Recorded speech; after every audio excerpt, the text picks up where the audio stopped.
Futility, or the Wreck of the Titan, by Morgan Robertson. Chapter 1. She was the largest craft afloat, and the greatest of the works of men. In her construction and maintenance were involved every science, profession, and trade known to civilization.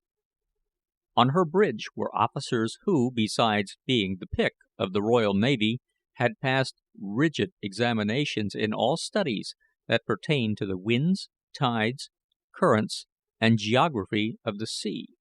They were not only seamen, but scientists. The same professional standard applied to the personnel of the engine room, and the steward's department was equal to that of a first-class hotel. 2 brass bands, 2 orchestras, and a theatrical company entertained the passengers during waking hours. A corps of physicians attended to the temporal, and a corps of chaplains to the spiritual welfare of all on board, while a well-drilled fire company soothed the fears of nervous ones and added to the general entertainment by daily practice with their apparatus. From her lofty bridge ran hidden telegraph lines to the bow, stern engine room, crow's nest on the foremast, and to all parts of the ship where work was done, each wire terminating in a marked dial with a movable indicator, containing in its scope every order and answer required in handling the massive hulk, either at the dock or at sea, which eliminated, to a great extent, the hoarse, nerve-racking shouts of officers and sailors. From the bridge, engine room, and a dozen places on her deck, the 92 doors of 19 watertight compartments could be closed in half a minute by turning a lever.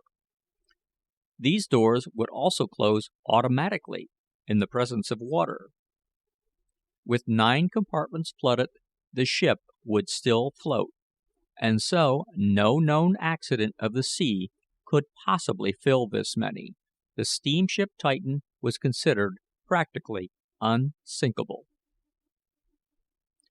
Built of steel throughout, and for passenger traffic only, she carried no combustible cargo to threaten her destruction by fire, and the immunity from the demand for cargo space had enabled her designers to discard the flat kettle bottom of cargo boats, and give her the sharp dead rise, or slant from the keel, of a steam yacht, and this improved her behavior in a seaway. She was 800 feet long, of 70,000 tons displacement, 75,000 horsepower, and on her trial trip had steamed at a rate of 25 knots an hour over the bottom, in the face of unconsidered winds, tides, and currents. In short, she was a floating city, containing within her steel walls all that tends to minimize the dangers and discomforts of the Atlantic voyage, all that makes life enjoyable. Unsinkable, indestructible, she carried as few boats as would satisfy the laws.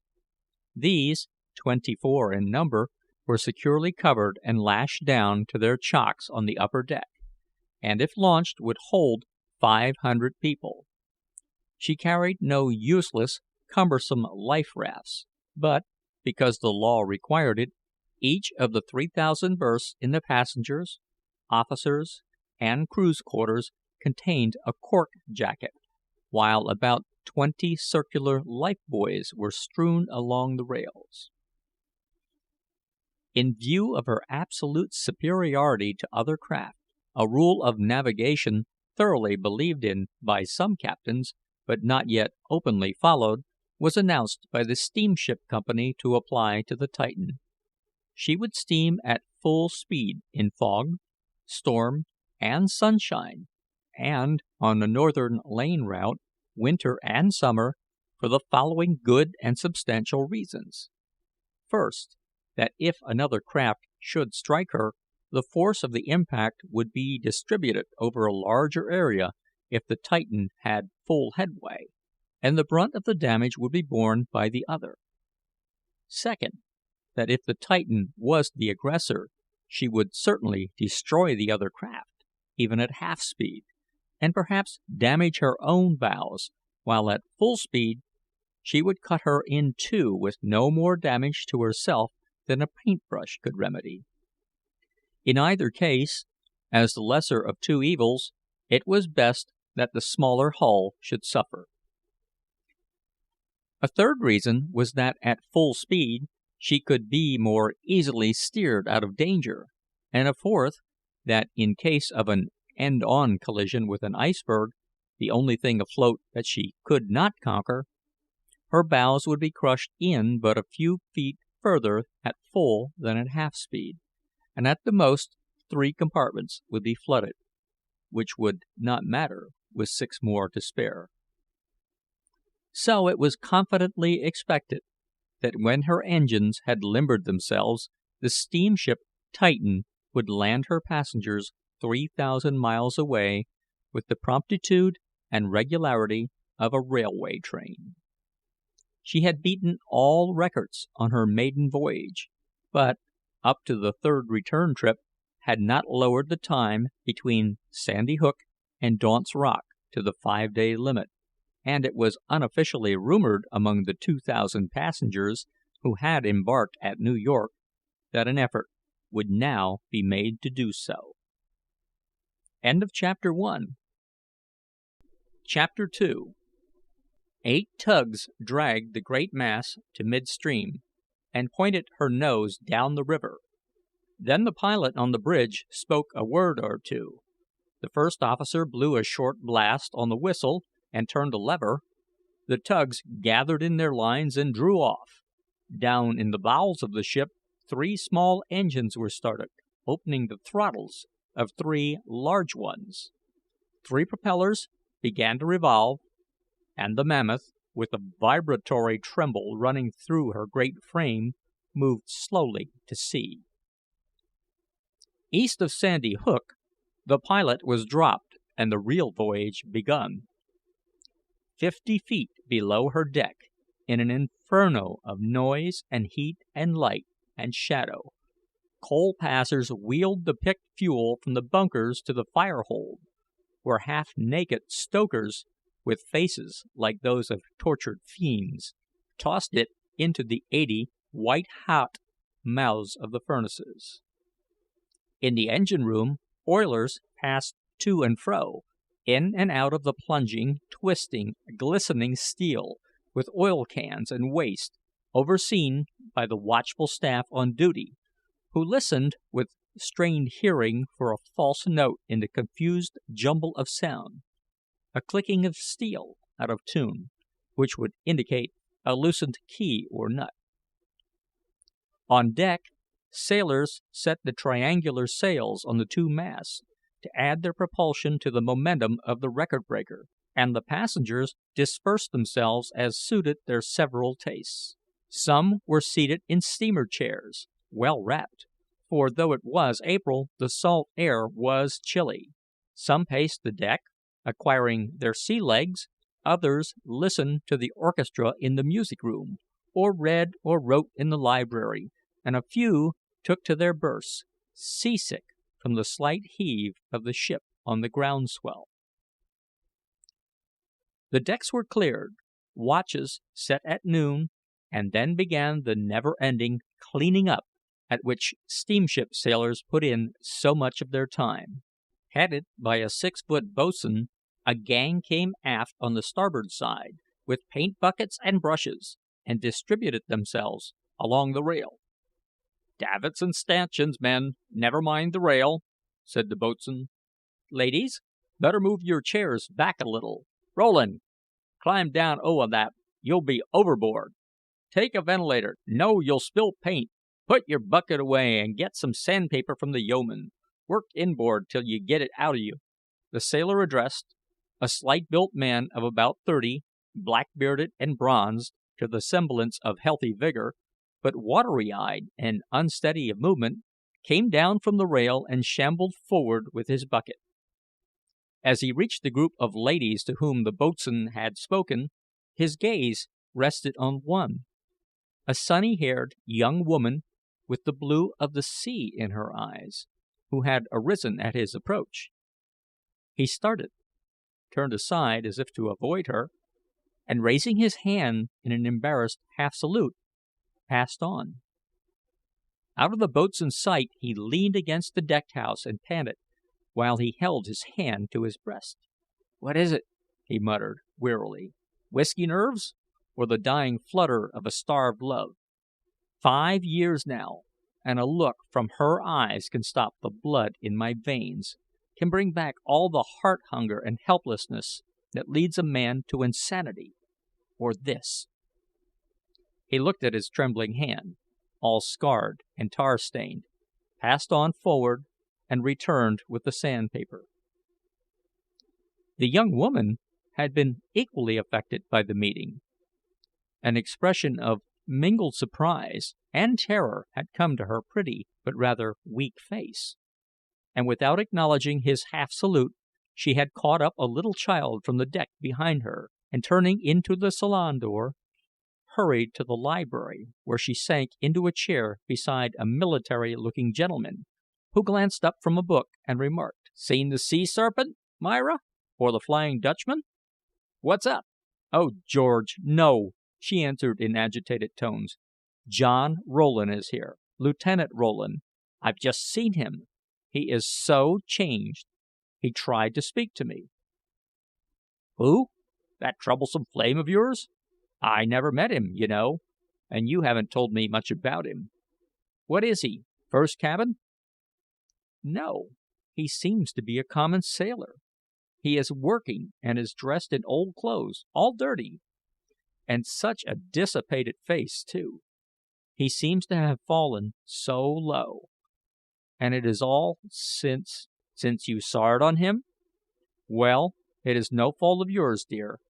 If a man has it in him, he'll go to the dogs anyhow. How is his sense of injury? Has he a grievance or a grudge? You're badly upset. What did he say?" "I don't know. He said nothing. I've always been afraid of him.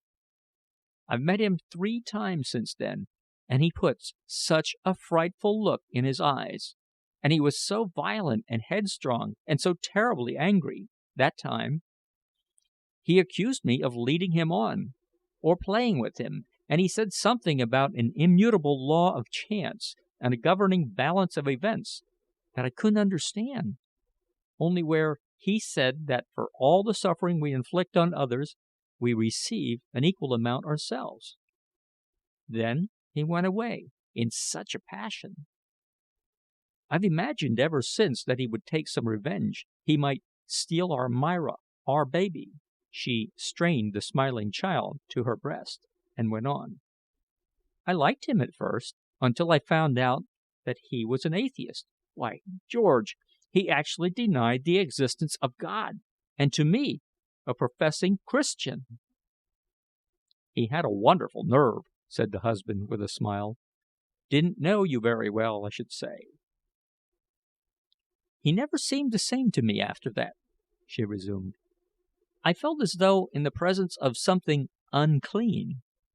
Yet I thought how glorious it would be if I could save him to God, and tried to convince him of the loving care of Jesus. But he only ridiculed all I hold sacred, and said that much as he valued my good opinion, he would not be a hypocrite to gain it, and that he would be honest with himself and others, and expressed his honest unbelief. The idea! As though one could be honest without God's help. And then, one day, I smelled liquor on his breath. He always smelled of tobacco, and I gave him up. It was then that he broke out." "Come out and show me this reprobate," said the husband, rising. They went to the door, and the young woman peered out. "He is the last man down there, close to the cabin," she said as she drew in. The husband stepped out. "What, that hangdog ruffian scouring the ventilator? So that's Rowland of the Navy, is it? Well, this is a tumble. Wasn't he broken for conduct unbecoming an officer? Got roaring drunk at the president's levee, didn't he? I think I read of it. I know he lost his position and was terribly disgraced," answered the wife. "Well, Myra, The poor devil is harmless now. We'll be across in a few days, and you needn't meet him on this broad deck. If he hasn't lost all sensibility, he's as embarrassed as you. Better stay in now. It's getting foggy." End of Chapter 2. Chapter 3. When the watch turned out at midnight, they found a vicious half gale blowing from the northeast, which, added to the speed of the steamship, made, so far as the effects of her deck went, a fairly uncomfortable whole gale of chilly wind. The head sea, choppy as compared with her great length, dealt the Titan successive blows, each one attended by supplementary tremors to the continuous vibrations of the engine, each one sending a cloud of thick spray aloft that reached the crow's nest on the foremast and battered the pilot house windows on the bridge in a liquid bombardment that would have broken ordinary glass. A fog bank into which the ship had plunged in the afternoon still enveloped her, damp and impenetrable, and into the gray, ever receding wall ahead, with 2 deck officers and 3 lookouts straining sight and hearing to the utmost, the great racer was charging with undiminished speed. At 12:15, 2 men crawled in from the darkness at the ends of the 80-foot bridge and shouted to the first officer, who had just taken the deck, the names of the men who had relieved them. Backing up to the pilot house, the officer repeated the names to a quartermaster within, who entered them in the log book. Then the men vanished to their coffee and watch below. In a few moments another dripping shape appeared on the bridge, and reported the crow's nest relief. "Rowland, you say?" bawled the officer above the howling of the wind. "Is he the man who was lifted aboard, drunk, yesterday?" "Yes, sir." "Is he still drunk?" "Yes, sir." "All right, that'll do. Enter Rowland in the crow's nest, quartermaster," said the officer. Then, making a funnel of his hands, he roared out, "Crow's nest, there?" "Sir," came the answer, shrill and clear on the gale. "Keep your eyes open. Keep a sharp lookout." "Very good, sir. Been a man o' war's man, I judge, by his answer." "They're no good," muttered the officer. He resumed his position at the forward side of the bridge, where the wooden railing afforded some shelter from the raw wind, and began the long vigil which would only end when the second officer relieved him, 4 hours later. Conversation, except in the line of duty, was forbidden among the bridge officers of the Titan, and his watchmate, the third officer, stood on the other side of the large bridge binnacle, only leaving this position occasionally to glance in at the compass, which seemed to be his sole duty at sea. Sheltered by one of the deck houses below, the boatswain and the watch paced back and forth, enjoying the only 2 hours' respite which steamship rules afforded, for the day's work had ended with the going down of the other watch, and at 2 o'clock the washing of the 'tween deck would begin as an opening task in the next day's labor. By the time one bell had sounded, with its repetition from the crow's nest, followed by a long drawn cry, "All's well," from the lookouts, the last of the 2,000 passengers had retired, leaving the spacious cabins and steerage in possession of the watchman, while sound asleep in his cabin abaft the chart room was the captain, the commander who never commanded, unless the ship was in danger, for the pilot had charge, making and leaving port, and the officers at sea. 2 bells were struck and answered, then 3, and the boatswain and his men were lighting up for a final smoke, when there rang out overhead a startling cry from the crow's nest. "Something ahead, sir. Can't make it out." The first officer sprang to the engine room telegraph and grasped a lever. "Sing out what you see," he roared. "Hard aport, sir. Ship on the starboard tack, dead ahead." came the cry. "Port your wheel hard over," repeated the first officer to the quartermaster at the helm, who answered and obeyed. Nothing as yet could be seen from the bridge. The powerful steering engine in the stern ground the rudder over, but before 3° on the compass card were traversed by the lubber's point, a seeming thickening of the darkness and fog ahead resolved itself into the square sails of a deep laden ship crossing the Titan's bow, not half her length away. "Hell and damn!" growled the first officer. "Steady on your course, quartermaster!" he shouted. "Stand from under on deck!" He turned a lever which closed compartments, pushed a button marked "Captain's Room," and crouched down, awaiting the crash. There was hardly a crash. A slight jar shook the forward end of the Titan, and sliding down her fore topmast stay and rattling on deck came a shower of small spars, sails, blocks, and wire rope. Then, in the darkness to starboard and port, two darker shapes shot by, the two halves of the ship she had cut through, and from one of these shapes, where still burned a binnacle light, was heard, high above the confused murmur of shouts and shrieks, a sailorly voice.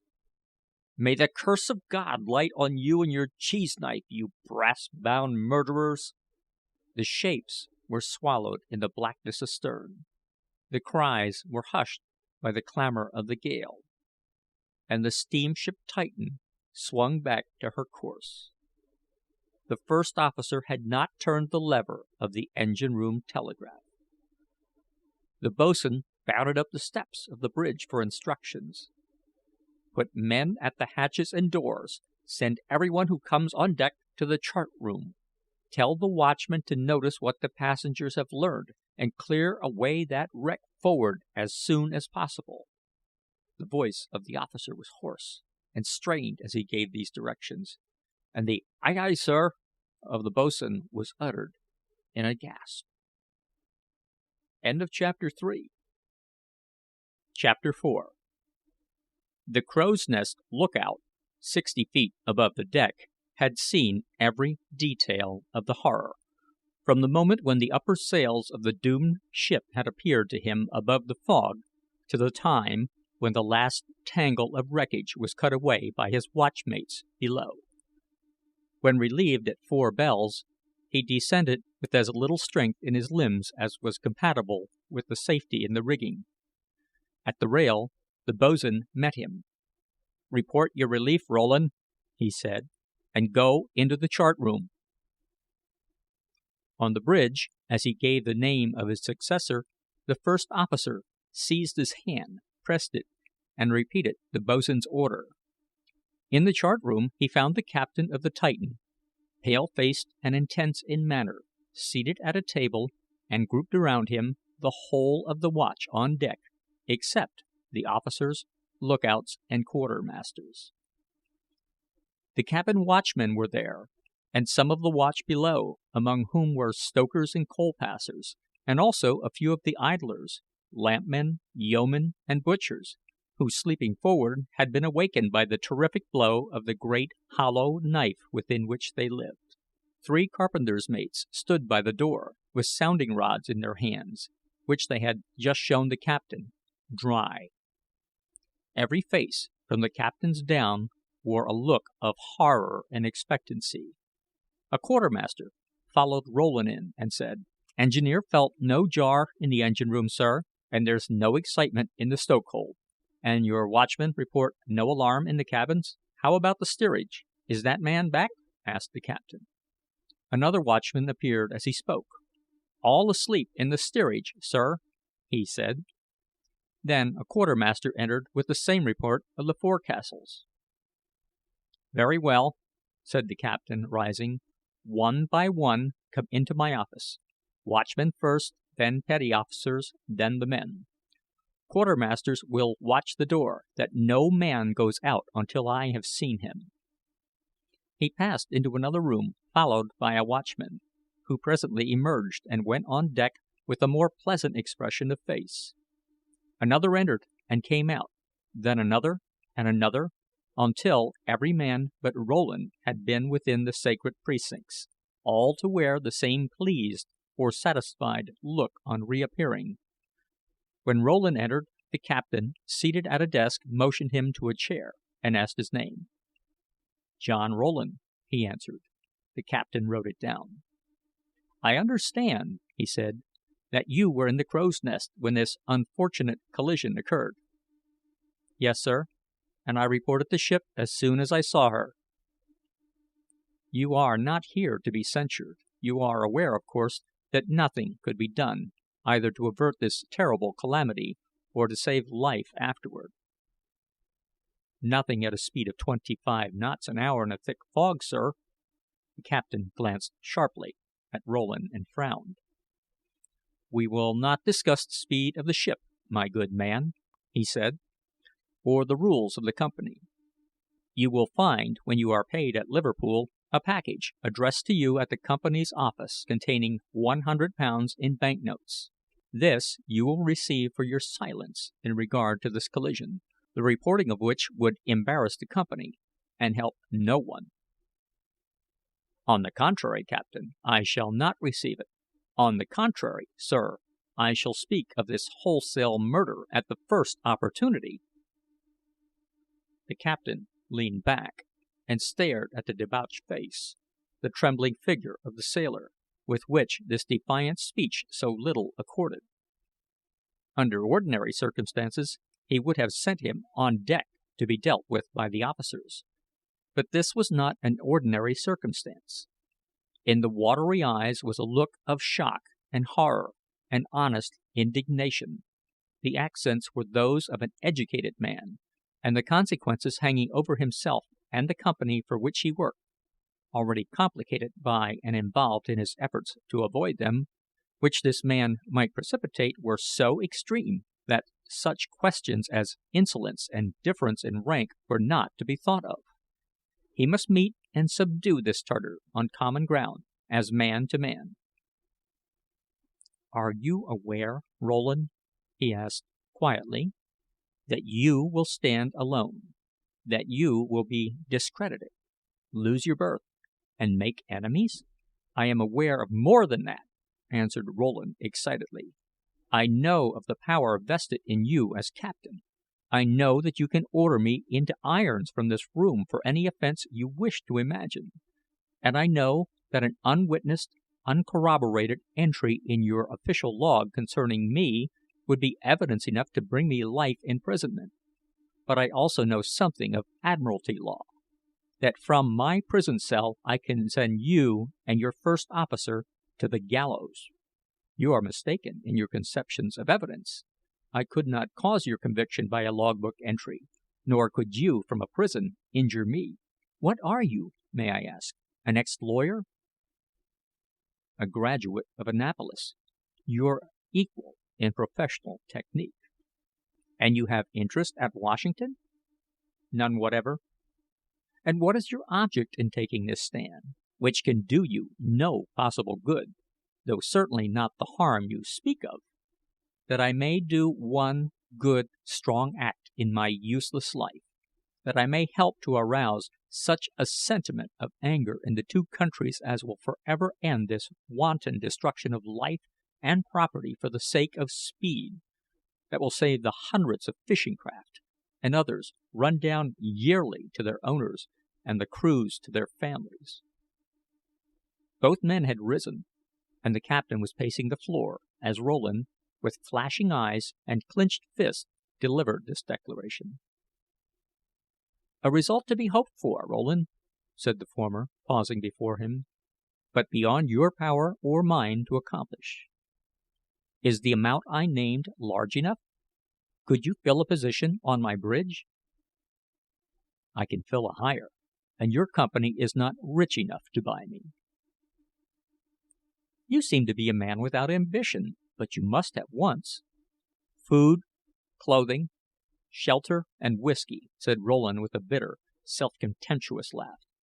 The captain reached down a decanter and two glasses from a swinging tray, and said as he placed them before him: "Here is one of your wants. Fill up." Rowland's eyes glistened as he poured out a glassful, and the captain followed. "I will drink with you, Rowland," he said. "Here is to our better understanding." He tossed off the liquor; then Rowland, who had waited, said, "I prefer drinking alone, captain," and drank the whisky at a gulp. The captain's face flushed at the affront, but he controlled himself. "Go on deck now, Rowland," he said. "I will talk with you again before we reach soundings. Meanwhile, I request not require, but request that you hold no useless conversation with your shipmates in regard to this matter." To the first officer, when relieved at 8 bells, the captain said, "He is a broken down wreck, with a temporarily active conscience, but is not the man to buy or intimidate. He knows too much. However, we've found his weak point. If he gets snakes before we dock, his testimony is worthless. Fill him up, and I'll see the surgeon and study up on drugs." When Rowland turned out to breakfast at 7 bells that morning, he found a pint flask in the pocket of his pea jacket, which he felt of but did not pull out in sight of his watchmates. "Well, captain," he thought, "you are, in truth, about as puerile, insipid a scoundrel as ever escaped the law. I'll save you your drugged Dutch courage for evidence." But it was not drugged, as he learned later. It was good whisky, a liter, to warm his stomach while the captain was studying. Chapter 5. An incident occurred that morning which drew Rowland's thoughts far from the happenings of the night. A few hours of bright sunshine had brought the passengers on deck like bees from a hive, and the two broad promenades resembled, in color and life, the streets of a city. The watch was busy at the inevitable scrubbing, and Rowland, with a swab and bucket, was cleaning the white paint on the starboard taffrail, screened from view by the after deck house, which shut off a narrow space at the stern. A little girl ran into the enclosure, laughing and screaming, and clung to his legs, while she jumped up and down in an overflow of spirits. "I want way," she said. "I want way for mamma." Drying his hands on his trousers, Rowland lifted the tot and said tenderly, "Well, little one, you must run back to mamma. You're in bad company." The innocent eyes smiled into his own, and then, a foolish proceeding which only bachelors are guilty of, he held her above the rail in jesting menace. "Shall I drop you over to the fishes, baby?" he asked, while his features softened to an unwonted smile.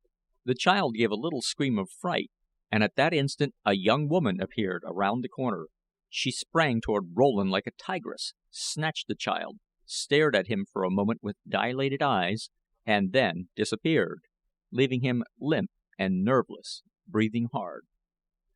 "It is her child," he groaned. "That was the mother look. She is married. He resumed his work, with the face as near the color of the paint he was scrubbing as the tanned skin of a sailor may become. 10 minutes later the captain, in his office, was listening to a complaint from a very excited man and woman. "And you say, Colonel," said the captain, "that this man Rowland is an old enemy?" "He is, or was once, a rejected admirer of Mrs. Selfridge. That is all I know of him, except that he has hinted at revenge. My wife is certain of what she saw, and I think the man should be confined." "Why, captain," said the woman vehemently, as she hugged her child, "you should have seen him. He was just about to drop Myra over as I seized her, and he had such a frightful leer on his face, too. Oh, it was hideous. I shall not sleep another wink in this ship, I know." "I beg you will give yourself no uneasiness, madam," said the captain gravely. "I have already learned something of his antecedents, that he is a disgraced and broken down naval officer; but, as he has sailed 3 voyages with us, I have credited his willingness with us to work before the mast to his craving for liquor, which he could not satisfy without money. However, as you think, he may be following you. Was he able to learn of your movements that you were to take passage in this ship?" "Why not?" exclaimed the husband. "He must know some of Mrs. Selfridge's friends." "Yes, yes," she said eagerly. "I have heard him spoken of several times." "Then it is clear," said the captain. "If you will agree, madam, to testify against him in the English courts, I will immediately put him in irons for attempted murder." "Oh, do, captain!" she exclaimed. "I cannot feel safe while he is at liberty. Of course I will testify." "Whatever you do, captain," said the husband savagely, "rest assured that I shall put a bullet through his head if he meddles with me or mine again. Then you can put me in irons." "I will see that he is attended to, colonel," replied the captain, as he bowed them out of his office. But as a murder charge is not always the best way to discredit a man, and as the captain did not believe that the man who had defied him would murder a child, and as the charge would be difficult to prove in any case, and would cause him much trouble and annoyance, he did not order the arrest of John Rowland, but merely directed that, for the time, he should be kept at work by day in the 'tween deck, out of sight of the passengers. Rowland, surprised at his sudden transfer from the disagreeable scrubbing to a soldier's job of painting life buoys in the warm 'tween deck, was shrewd enough to know that he was being closely watched by the boatswain that morning, but not shrewd enough to affect any symptoms of intoxication or drugging, which might have satisfied his anxious superiors and brought him more whisky. As a result of his brighter eyes and steadier voice, who was not a participant, had his pot of tea dashed from his hand before he had taken 3 swallows. He procured a fresh supply, and finished his supper; then, taking no part in his watchmate's open discussion of the fight and guarded discussion of collisions, rolled into his bunk and smoked until 8 bells, when he turned out with the rest. Chapter 6. "Rowland," said the big boatswain, as the watch mustered on deck, "take the starboard bridge lookout." "It is not my trick, boatswain," said Rowland in surprise. "Orders from the bridge. Get up there." Rowland grumbled, as many sailors may when aggrieved, and obeyed. The man he relieved reported his name and disappeared. The first officer sauntered down the bridge, uttered the official "Keep a good lookout," and returned to his post. Then the silence and loneliness of a night watch at sea, intensified by the never ceasing hum of the engines, and relieved only by the sounds of distant music and laughter from the theater, descended on the forward part of the ship. For the fresh westerly wind, coming with the Titan, made nearly a calm on her deck, and the dense fog, though overshone by a bright, star-specked sky, was so chilly that the last talkative passenger had fled to the light and life within. When 3 bells, 9:30, had sounded, and Rowland had given in his turn the required call, "All's well," the first officer left his post and approached him. "Rowland," he said as he drew near, "I hear you've walked the quarter deck." "I cannot imagine how you learned it, sir," replied Rowland. "I am not in the habit of referring to it." "You told the captain. I suppose the curriculum is as complete at Annapolis as at the Royal Navy College. What do you think of Maury's theories of currents?" "They seem plausible," said Rowland, unconsciously dropping the "sir," "but I think that in most particulars he has been proven wrong." "Yes, I think so myself. Did you ever follow up another idea of his, that of locating the position of ice in a fog by the rate of decrease in temperature as approached?" "Not to any definite result, but it seems to be only a matter of calculation and time to calculate. Cold is negative heat, and can be treated like radiant energy, decreasing as the square of the distance." The officer stood for a moment, looking ahead and humming a tune to himself. Then saying, "Yes, that's so," returned to his place. "Must have a cast iron stomach," he muttered as he peered into the binnacle, "or else the boatswain doused the wrong man's pot." Rowland glanced after the retreating officer with a cynical smile. "I wonder," he said to himself, "why he comes down here talking navigation to a foremast hand. Why am I up here, out of my turn? Is this something in line with that bottle?" He resumed the short pacing back and forth on the end of the bridge, and the rather gloomy train of thought which the officer had interrupted. How long, he mused, would his ambition and love of profession last him after he had met, and won, and lost the only woman on earth to him? Why is it that failure to hold the affections of one among the millions of women who live and love can outweigh every blessing in life, and turn a man's nature into a hell to consume him? Who did she marry? Someone, probably a stranger long after my banishment, who came to her possessed of a few qualities of mind or physique that pleased her, who did not need to love her. His chances were better without her. And he steps coolly and easily into my heaven. And they tell us that God doeth all things well, and that there is a heaven where all our unsatisfied wants are attended to, provided we have the necessary faith in it. That means, if it means anything, that after a lifetime of unrecognized allegiance, during which I win nothing but her fear and contempt, I may be rewarded by the love and companionship of her soul. Do I love her soul? Has her soul beauty of face and the figure and carriage of a Venus? Has her soul deep, blue eyes and a sweet, musical voice? Has it wit and grace and charm? Has it a wealth of pity for suffering? These are the things I loved. I do not love her soul, if she has one. I do not want it. I want her. I need her. He stopped in his walk, and leaned against the bridge railing, with eyes fixed on the fog ahead. He was speaking his thoughts aloud now, and the first officer drew within hearing, listened a moment, and went back. "Working on him," he whispered to the third officer.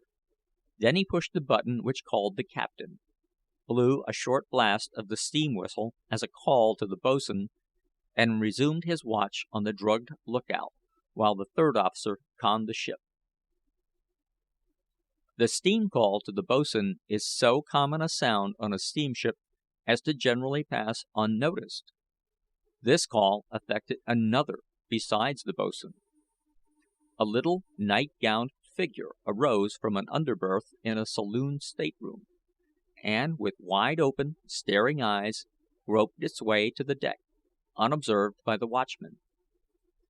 The white, bare little feet felt no cold as they pattered the planks of the deserted promenade, and the little figure had reached the steerage entrance by the time the captain and boatswain had reached the bridge.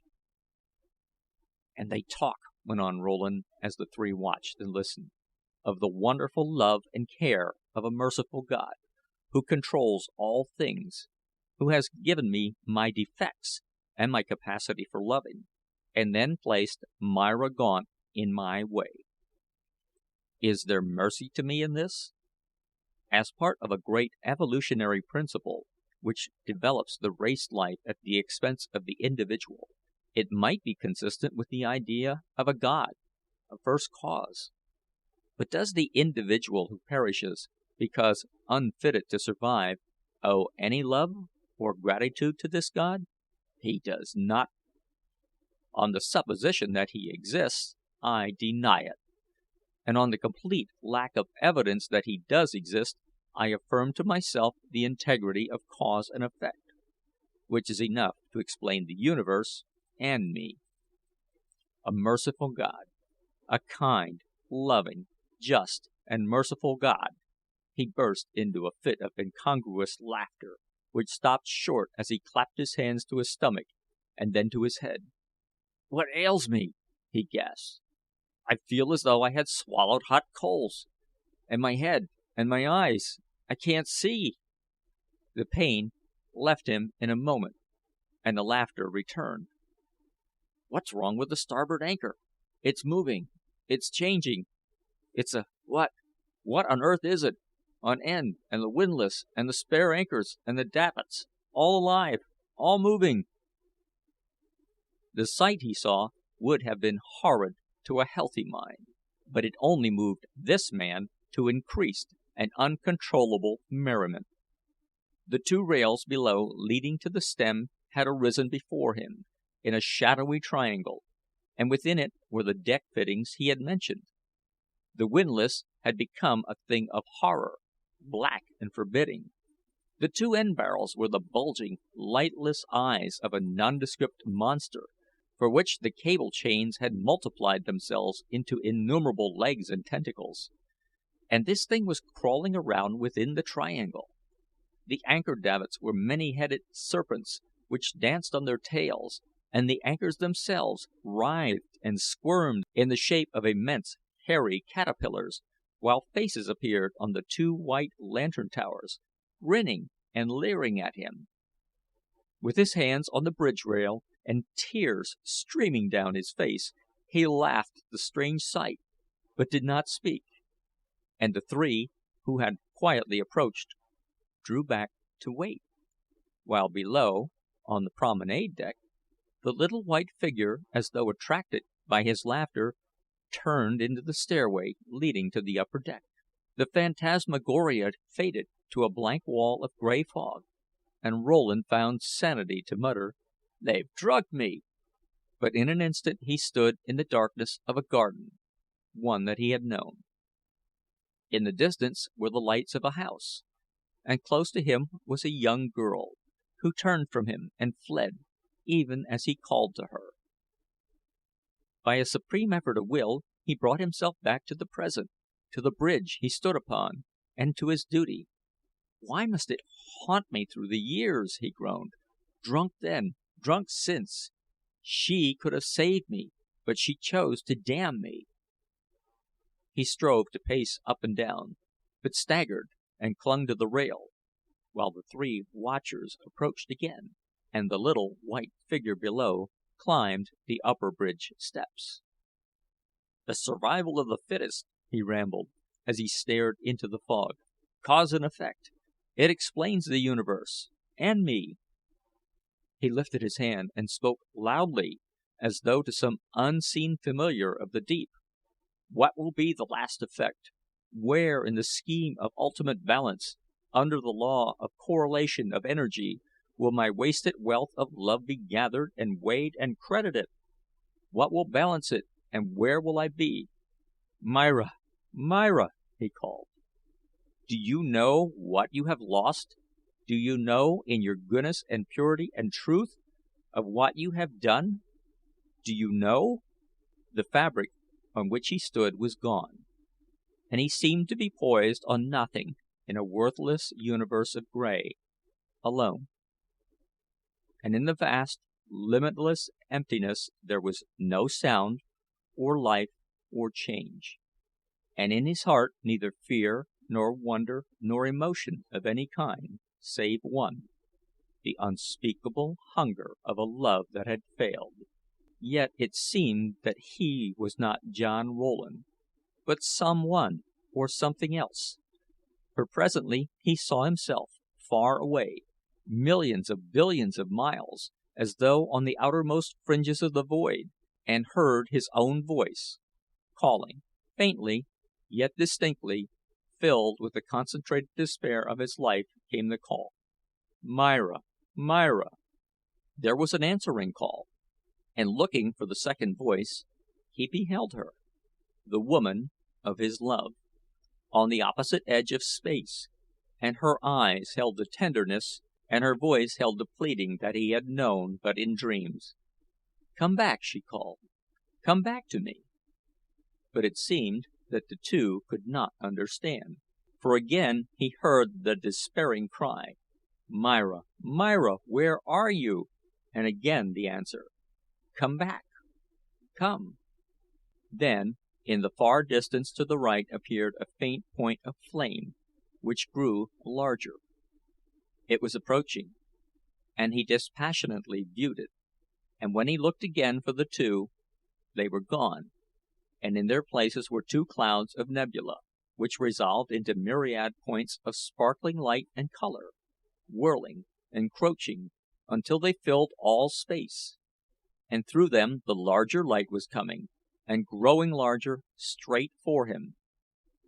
He heard a rushing sound, and looking for it, saw in the opposite direction a formless object, as much darker than the gray of the void as the flame was brighter, and it too was growing larger and coming, and it seemed to him that this light and darkness were the good and evil of his life, and he watched to see which would reach him first, but felt no surprise or regret when he saw that the darkness was nearest. It came closer and closer until it brushed him on the side. "What have we here, Rowland?" said a voice.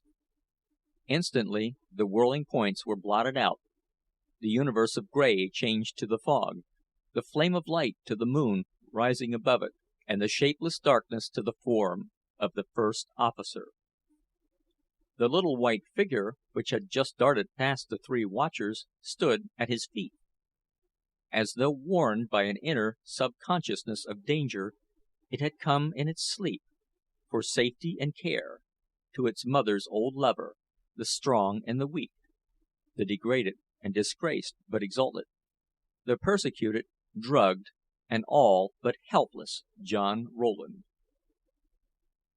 With the readiness with which a man who dozes while standing will answer the question that wakens him, he said, though he stammered from the now waning effect of the drug: "Myra's child, sir. It's asleep."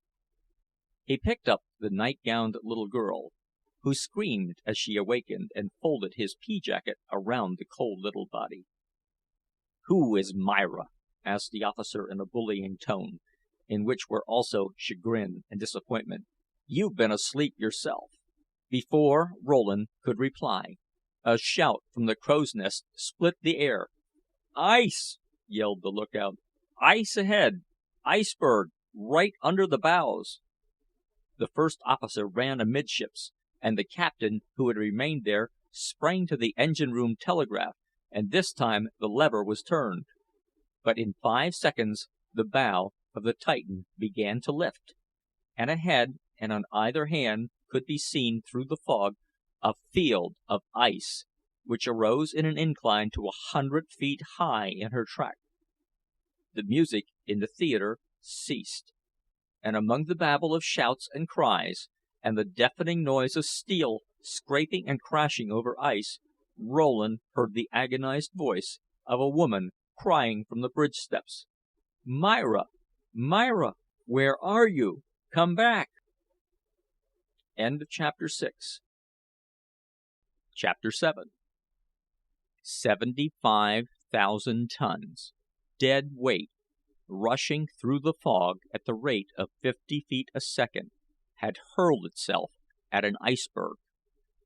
Had the impact been received by a perpendicular wall, the elastic resistance of bending plates and frames would have overcome the momentum with no more damage to the passengers than a severe shaking up, and to the ship than the crushing in of her bows and the killing, to a man, of the watch below. She would have backed off, and slightly down by the head, finished the voyage at reduced speed, to rebuild on insurance money, and benefit largely in the end by the consequent advertising of her indestructibility. But a low beach, possibly formed by the recent overturning of the berg, received the Titan, and with her keel cutting the ice like the steel runner of an ice boat, and her great weight resting on the starboard bilge, she rose out of the sea, higher and higher, until the propellers in the stern were half exposed. Then, meeting an easy, spiral rise in the ice under her port bow, she heeled, overbalanced, and crashed down on her side to starboard. The holding bolts of 12 boilers and 3 triple expansion engines, unintended to hold such weights from a perpendicular flooring, snapped, and down through a maze of ladders, gratings, and fore and aft bulkheads came these giant masses of steel and iron, puncturing the sides of the ship, even where backed by solid resisting ice, and filling the engine and boiler rooms with scalding steam, which brought a quick though tortured death to each of the 100 men on duty in the engineers department.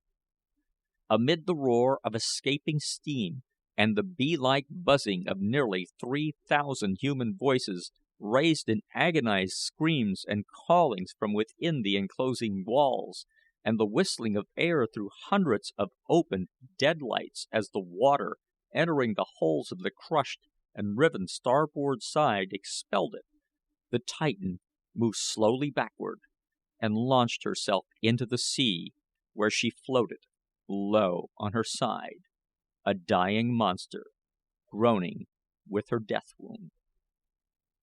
A solid, pyramid-like hummock of ice, left to starboard as the steamer ascended, and which projected close alongside the upper or boat deck as she fell over, had caught, in succession, every pair of davits to starboard, bending and wrenching them, smashing boats, and snapping tackles and grips, until, as the ship cleared itself, it capped the pile of wreckage, strewing the ice in front of it and around it, with the end and broken stanchions of the bridge.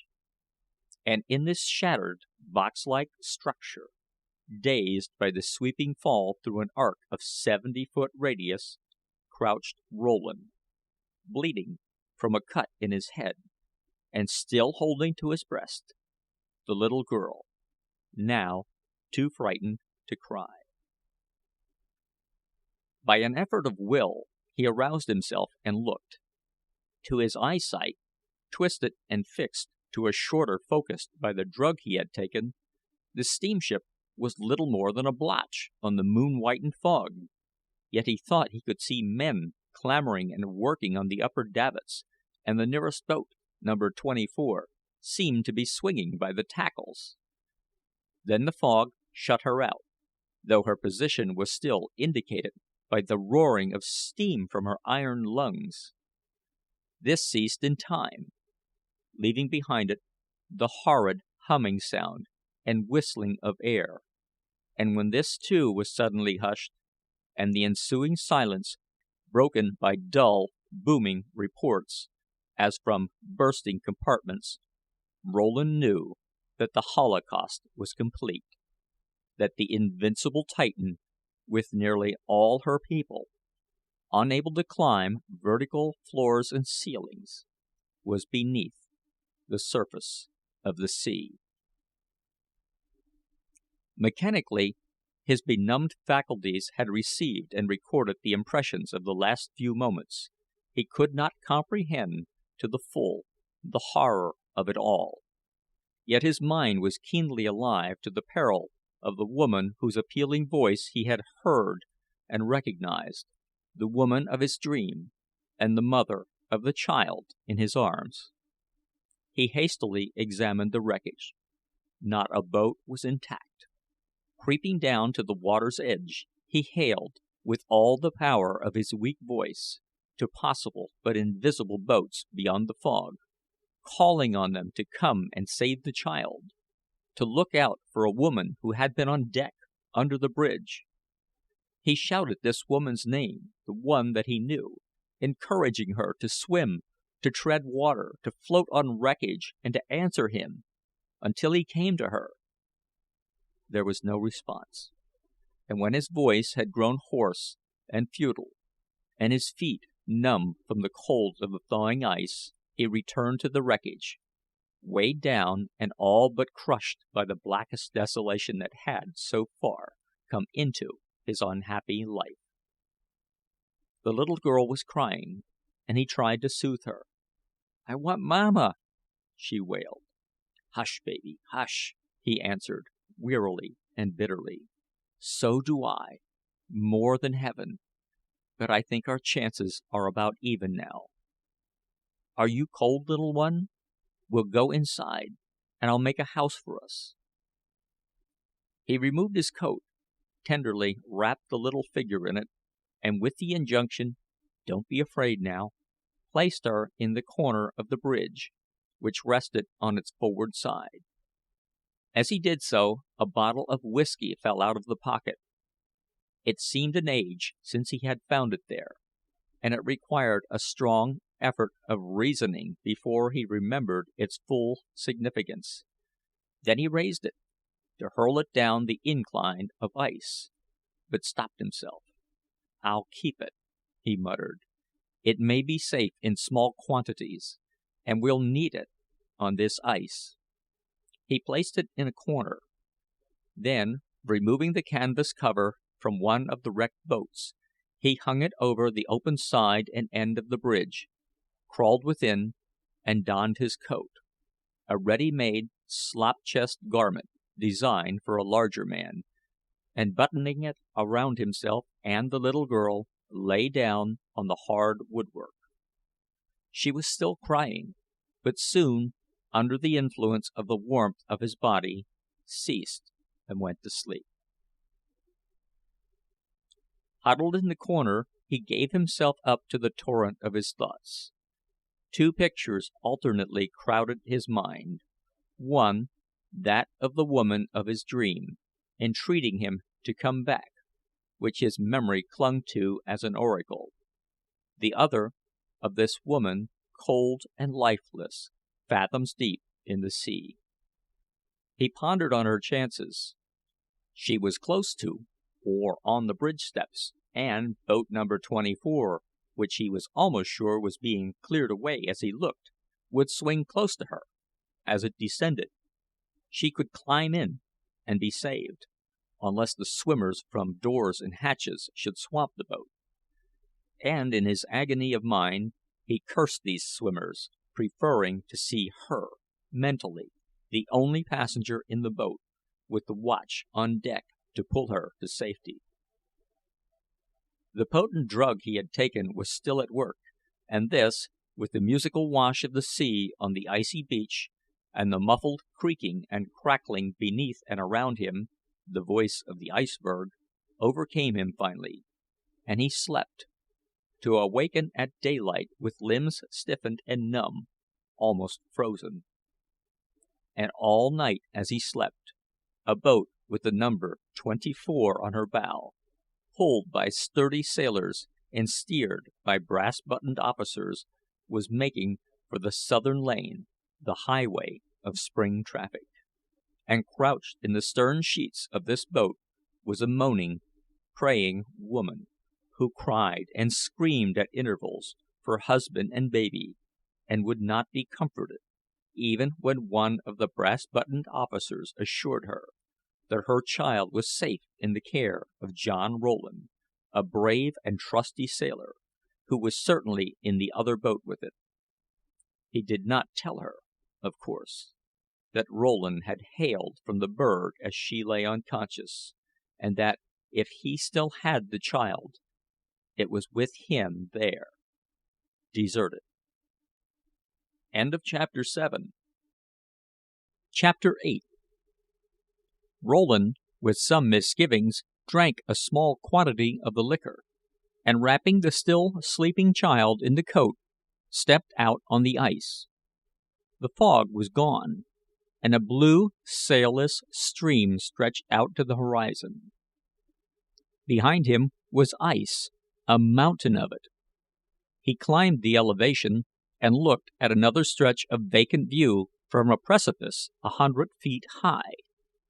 To his left, the ice sloped to a steeper beach than the one behind him, and to the right, a pile of hummocks and taller peaks, interspersed with numerous canyons and caves, and glistening with waterfalls, shut out the horizon in this direction.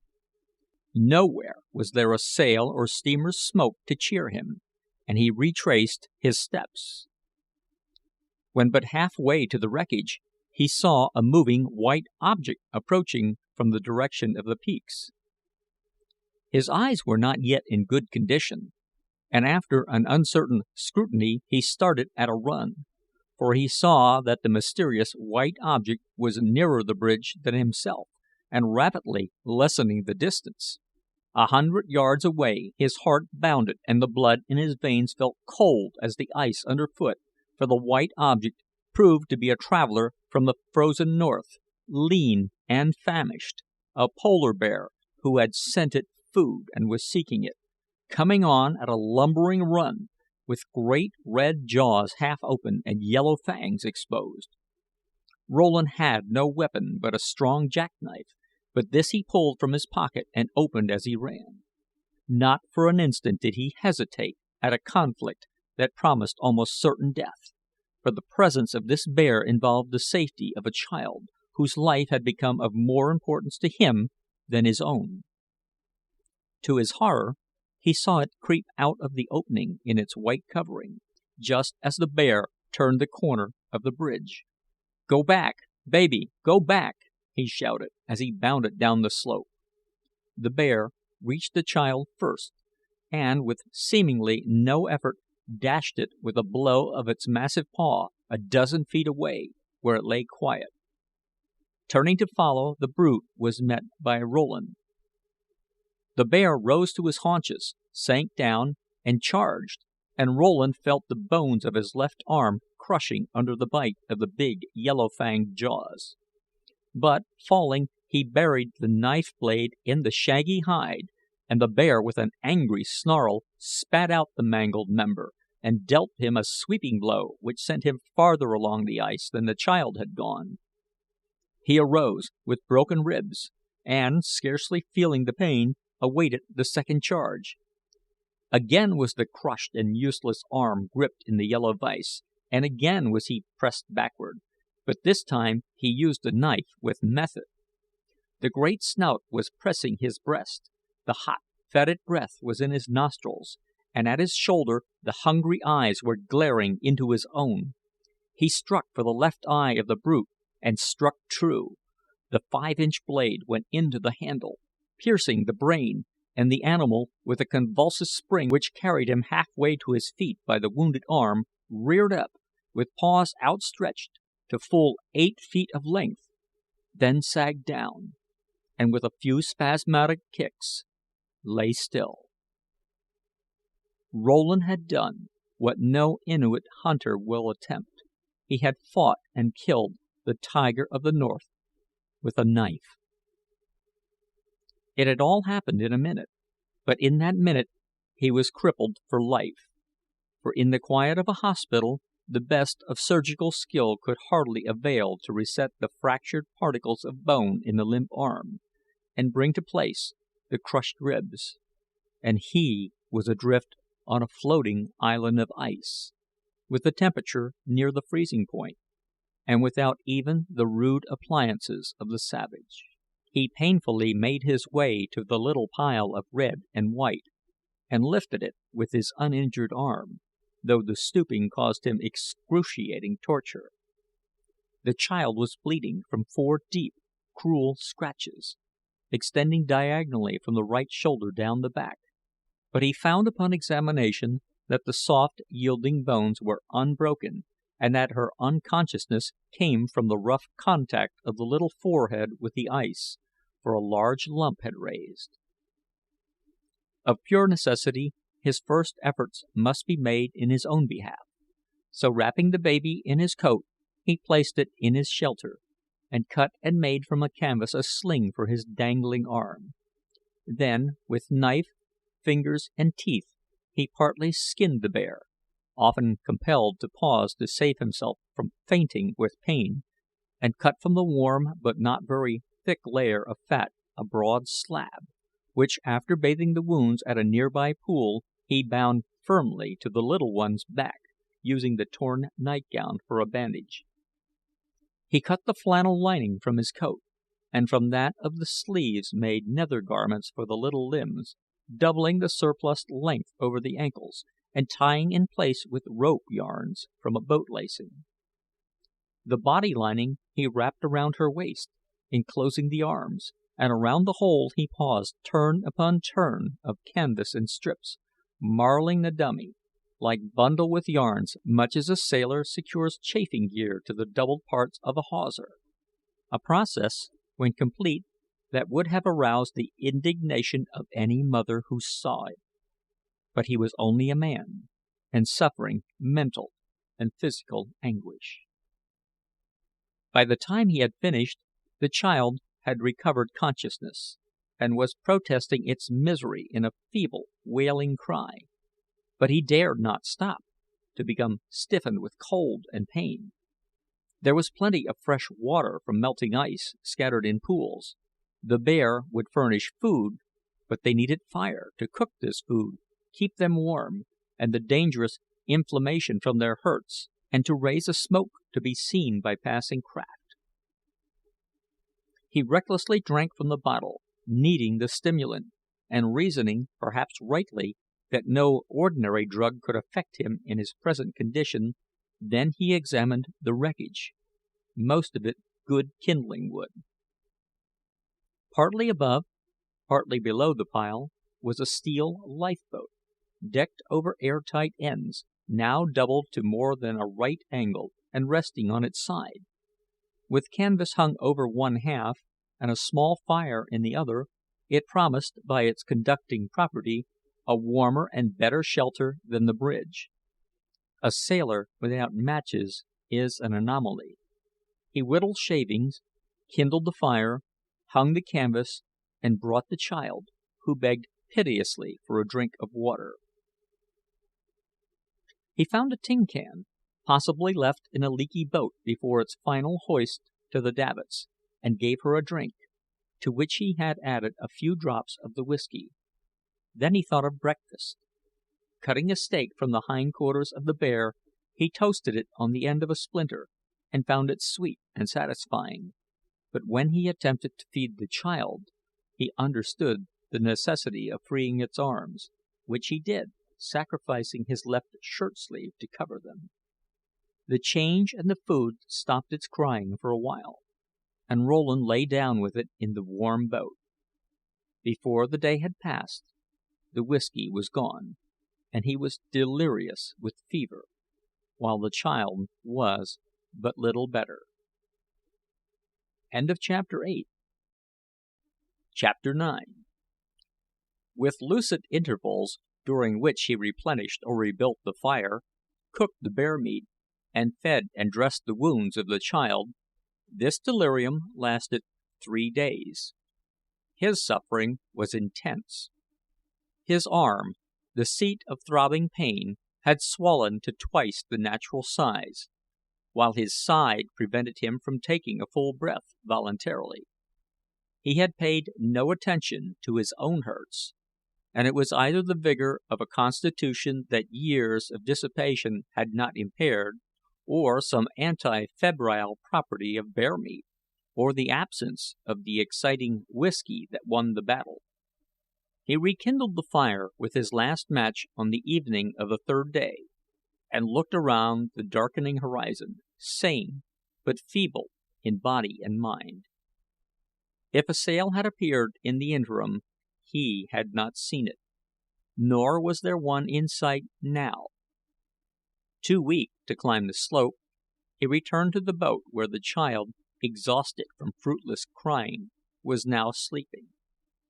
His unskilful and rather heroic manner of wrapping it up to protect it from cold had, no doubt, contributed largely to the closing of its wounds by forcibly keeping it still, though it must have added to its present sufferings.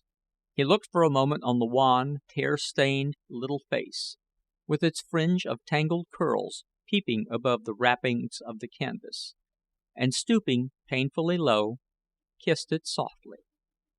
But the kiss awakened it, and it cried for its mother. He could not soothe it, nor could he try, and with a formless, wordless curse against destiny, welling up from his heart, he left it and sat down on the wreckage at some distance away. "We'll very likely get well," he mused gloomily, "unless I let the fire go out. What then? We can't last longer than the berg, and not much longer than the bear. We must be out of the tracks. We were about 900 miles out when we struck, and the current sticks to the fog belt here, and west southwest, but that's the surface water. These deep fellows have currents of their own. There's no fog. We must be to the southward of the belt, between the lanes. They'll run their boats in the other lane after this, I think, the money-grabbing wretches. Curse them if they've drowned her. Curse them with their watertight compartments and their logging of the lookouts. 24 boats for 3,000 people, lashed down with tarred grip lashings, 30 men to clear them away, and not an axe on the boat deck or a sheath knife on a man. Could she have got away? If they got that boat down, they might have taken her in from the steps, and the mate knew I had her child. He would tell her. Her name must be Myra, too. It was her voice I heard in that dream. That was hashish. What did they drug me for? But the whiskey was all right. It's all done with now, unless I get ashore. But will I? The moon rose above the castellated structure to the left, flooding the icy beach with ashen-gray light, sparkling in 1,000 points from the cascades, streams, and rippling pools, throwing into blackest shadow the gullies and hollows, and bringing to his mind, in spite of the weird beauty of the scene, a crushing sense of loneliness, of littleness, as though the vast pile of inorganic desolation which held him was of far greater importance than himself, and all the hopes, plans, and fears of his lifetime. The child had cried itself to sleep again, and he paced up and down the ice. "Up there," he said moodily, looking into the sky, where a few stars shone faintly in the flood from the moon, "up there, somewhere, they don't know just where, but somewhere up above is the Christian's heaven. Up there is their good God, who has placed Myra's child here. Their good God, whom they borrowed from the savage, bloodthirsty race that invented him. And down below us, somewhere again, is their hell and their bad God, whom they invented themselves. And they give us our choice, heaven or hell. It is not so, not so. The great mystery is not solved. The human heart is not helped in this way. No good, merciful God created this world or its conditions. Whatever may be the nature of the causes at work beyond our mental vision, one fact is indubitably proven, that the qualities of mercy, goodness, justice play no part in the governing scheme. And yet, they say the core of all religions on earth is the belief in this. Is it? Or is it the cowardly human fear of the unknown that impels the savage mother to throw her babe to a crocodile, that impels the civilized man to endow churches, that has kept in existence from the beginning of a class of soothsayers, medicine men, priests, and clergymen, all living on the hopes and fears excited by themselves? And people pray, millions of them, and claim they are answered. Are they? Was ever supplication sent into that sky by troubled humanity answered, or even heard? Who knows? They pray for rain and sunshine, and both come in time. They pray for health and success, and both are but natural in the marching of events. This is not evidence, but they say that they know, by spiritual uplifting, that they are heard and comforted and answered at the moment. Is this not a physiological experiment? Would they not feel equally tranquil if they repeated the multiplication table or boxed the compass? Millions have believed this, that prayers are answered, and these millions have prayed to different gods. Were they all wrong, or all right? Would a tentative prayer be listened to? Admitting that the Bibles and Korans and Vedas are misleading and unreliable, may there be an unseen, unknown being who knows my heart, who is watching me now? If so, this being gave me my reason, which doubts him, and on him is the responsibility. And would this being, if he exists, overlook a defect for which I am not to blame, and listen to a prayer from me based on the mere chance that I might be mistaken? Can an unbeliever, in the full strength of his reasoning powers, come to such trouble that he can no longer stand alone, but must cry for help to an imagined power? Can such time come to a sane man? To me? He looked at the dark line of vacant horizon. It was 7 miles away. New York was 900. The moon in the east over 200,000, and the stars above any number of billions. He was alone, with a sleeping child, a dead bear, and the unknown. He walked softly to the boat and looked at the little one for a moment. Then, raising his head, he whispered, "For you, Myra." Sinking to his knees, the atheist lifted his eyes to the heavens, and with his feeble voice, and the fervor born of helplessness, prayed to the God that he denied. He begged for the life of the waif in his care, for the safety of the mother, so needful to the little one, and for courage and strength to do his part and bring them together. But beyond the appeal for help in the service of others, not one word or expressed thought of his prayer included himself as a beneficiary. So much for pride. As he rose to his feet, the flying jib of a bark appeared around the corner of ice to the right of the beach, and a moment later the whole moonlit fabric came into view, wafted along by the faint westerly air, not half a mile away. He sprang to the fire, forgetting his pain, and throwing on wood, made a blaze. He hailed in a frenzy of excitement, "Bark ahoy! Bark ahoy! Take us off!" And a deep-toned answer came across the water. "Wake up, Myra!" he cried as he lifted the child. "Wake up!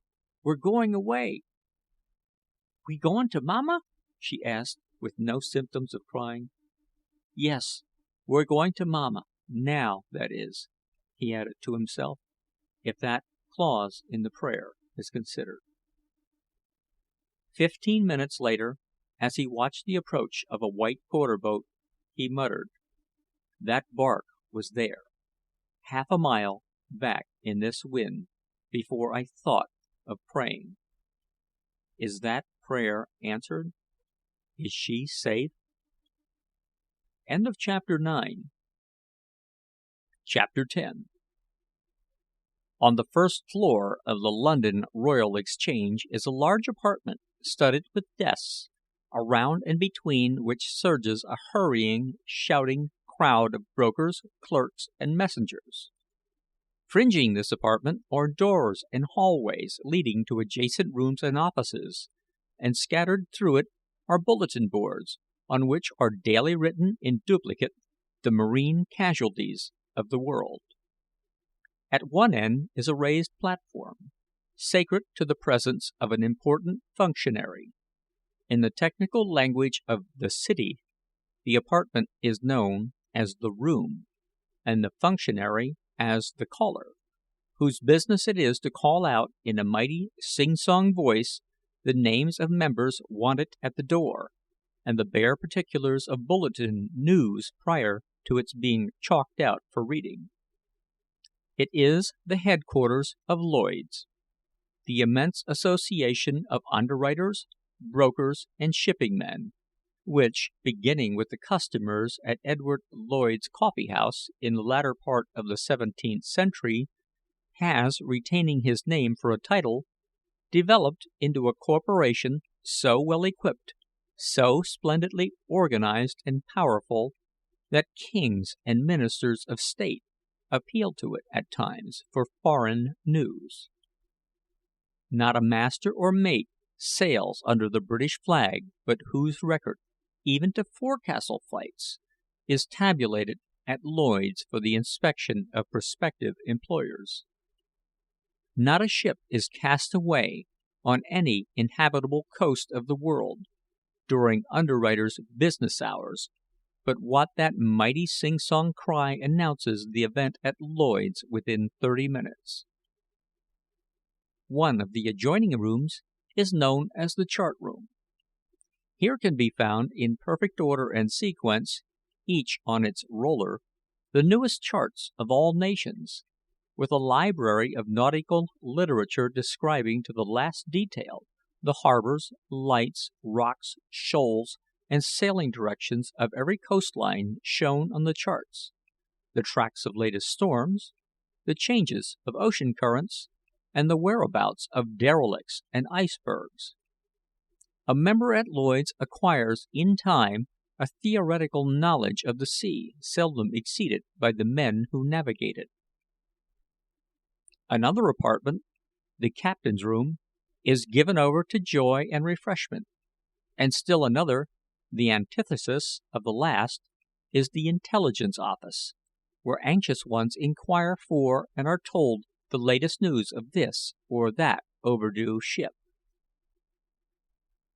On the day when the assembled throng of underwriters and brokers had been thrown into an uproarious panic by the crier's announcement that the great Titan was destroyed, and the papers of Europe and America were issuing extras giving the meager details of the arrival at New York of one boatload of her people, this office had been crowded with weeping women and worrying men, who would ask, and remain to ask again, for more news. And when it came, a later cablegram, giving the story of the wreck, and the names of the captain, first officer, boatswain, 7 sailors, and 1 lady passenger as those of the saved, a feeble old gentleman had raised his voice in a quavering scream high above the sobbing of women, and said, "My daughter-in-law is safe, but where is my son? Where is my son and my grandchild?" Then he hurried away, but was back again the next day, and the next. And when, on the 10th day of waiting and watching, he learned of another boatload of sailors and children arrived at Gibraltar, he shook his head slowly, muttering, "George, George," and left the room. That night, after telegraphing the consul at Gibraltar of his coming, he crossed the Channel.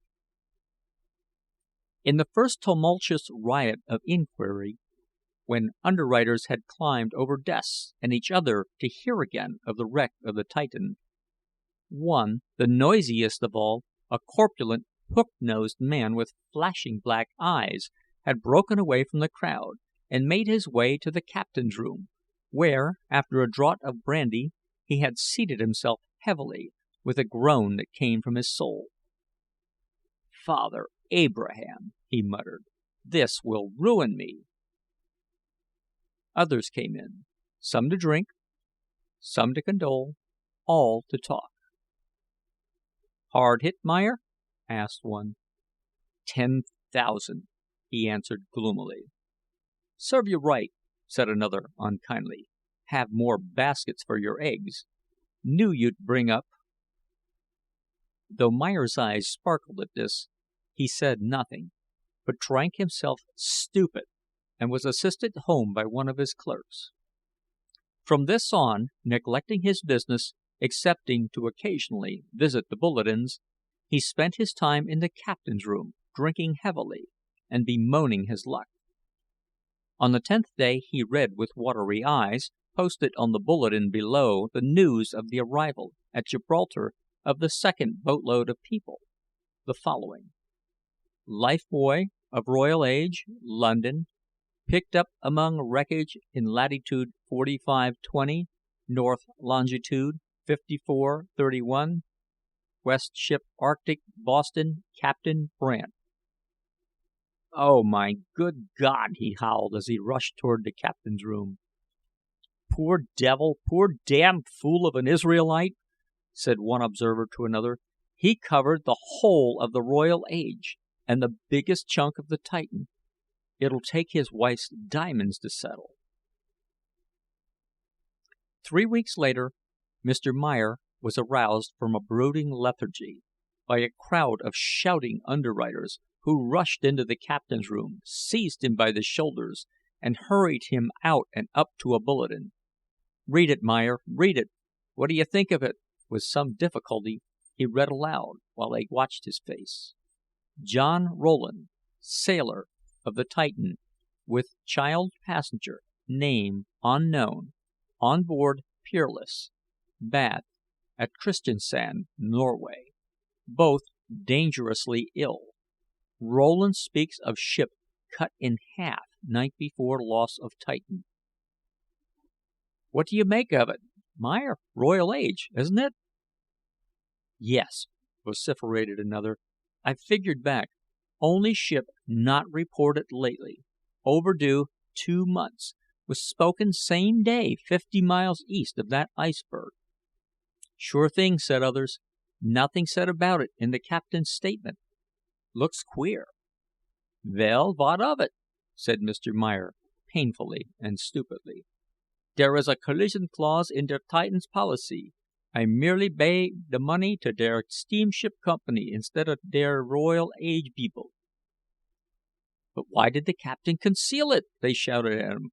"What's his object? Assured against collision suits?" "Der looks of it, perhaps, looks bad." "Nonsense, Meyer. What's the matter with you? Which one of the lost tribes did you spring from? You're like none of your race, drinking yourself stupid like a good Christian. I've got 1,000 on the Titan, and if I'm to pay it, I want to know why. You've got the heaviest risk, and the brain to fight for it. You've got to do it. Go home, straighten up, and attend to this. We'll watch Rowland till you take hold. We're all caught." They put him in a cab, took him to a Turkish bath, and then home. The next morning he was at his desk, clear-eyed and clear-headed, and for a few weeks was a busy, scheming man of business. Chapter 11. On a certain morning, about 2 months after the announcement of the loss of the Titan, Mr. Meyer sat at his desk in the Rooms, busily writing, when the old gentleman who had bewailed the death of his son in the intelligence office tottered in and took a chair beside him. "Good morning, Mr. Selfridge," he said, scarcely looking up. "I suppose you have come to see der insurance paid over? Der 60 days are up." Yes, Mr. Meyer," said the old gentleman, wearily. "Of course, as merely a stockholder, I can take no active part, but I am a member here, and naturally a little anxious. All I had in the world, even to my son and grandchild, was in the Titan." "It is very sad, Mr. Selfridge. You have my deepest sympathy. I believe you are der largest holder of Titan stock, about 100,000, is it not?" "About that." "I am der heaviest insurer. So, Mr. Selfridge, this battle will be largely petween you and myself." "Battle? Is there any difficulty?" asked Mr. Selfridge, anxiously. "Perhaps. I do not know. Der underwriters and outside companies have placed matters in my hands, and will not pay until I take der initiative. We must hear from one John Rowland, who, with a little child, was recovered from der berg and taken to Kristiansand. He has been too sick to leave der ship which found him, and is coming up der Thames in her this morning. I have a carriage at der dock, and expect him at my office by noon. There is where we will transact this little business, not here." "A child saved?" queried the old gentleman. "Dear me! It may be little Myra. She was not at Gibraltar with the others. I would not care much about the money, if she was safe. But my son, my only son, is gone, and Mr. Meyer, I am a ruined man if this insurance is not paid." "And I am a ruined man if it is," said Mr. Meyer, rising. "Will you come around to der office, Mr. Selfridge? I expect der attorney and Captain Bryce are dere now." Mr. Selfridge arose and accompanied him to the street. A rather meagerly furnished private office in Threadneedle Street, partitioned off from a larger one bearing Mr. Meyer's name in the window, received the two men, one of whom, in the interests of good business, was soon to be impoverished. They had not waited a minute before Captain Bryce and Mr. Austen were announced and ushered in. Sleek, well fed, and gentlemanly in manner, perfect types of the British naval officer, they bowed politely to Mr. Selfridge when Mr. Meyer introduced them as the captain and first officer of the Titan, and seated themselves. A few moments later brought a shrewd-looking person whom Mr. Meyer addressed as the attorney for the steamship company, but did not introduce, for such are the amenities of the English system of caste. "Now then, gentlemen," said Mr. Meyer, "I believe we can proceed to the business up to a certain point, perhaps further. Mr. Thompson, you have the affidavit of Captain Bryce?" "I have," said the attorney, producing a document which Mr. Meyer glanced at and handed back. "And in this statement, Captain," he said, "you have sworn that der voyage was uneventful up to der moment of der wreck. That is," he added, with an oily smile, as he noticed the paling of the captain's face, "that nothing occurred to make der Titan less seaworthy or manageable?" "That is what I swore to," said the captain, with a little sigh. "You are part owner, are you not, Captain Bryce?" "I own 5 shares of the company's stock." "I have examined der charter and der company list," said Mr. Meyer. "Each boat of der company is, so far as assessments and dividends are concerned, a separate company. I find you are listed as owning 2/62 of der Titan stock. This makes you, under der law, part owner of der Titan, and responsible as such." "What do you mean, sir, by that word responsible?"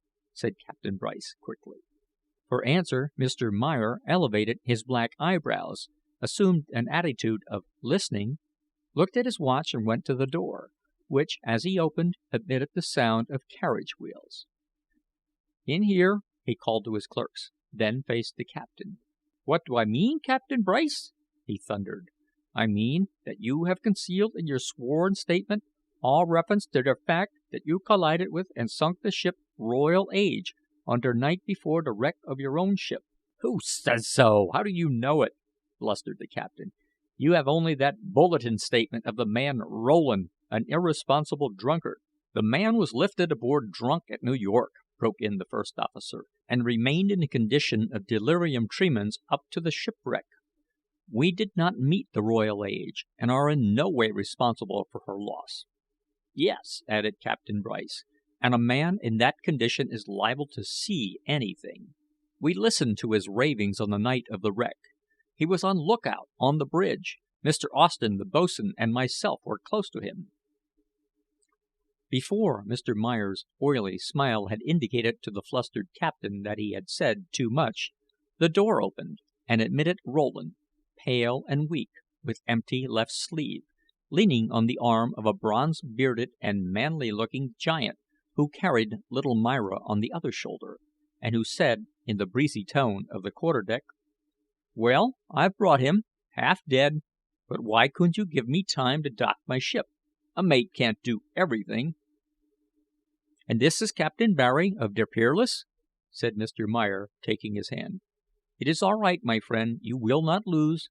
And this is Mr. Rowland, and this is der little child. Sit down, my friend. I congratulate you on your escape." "Thank you," said Rowland, weakly, as he seated himself. "They cut my arm off at Christiansand, and I still live. That is my escape."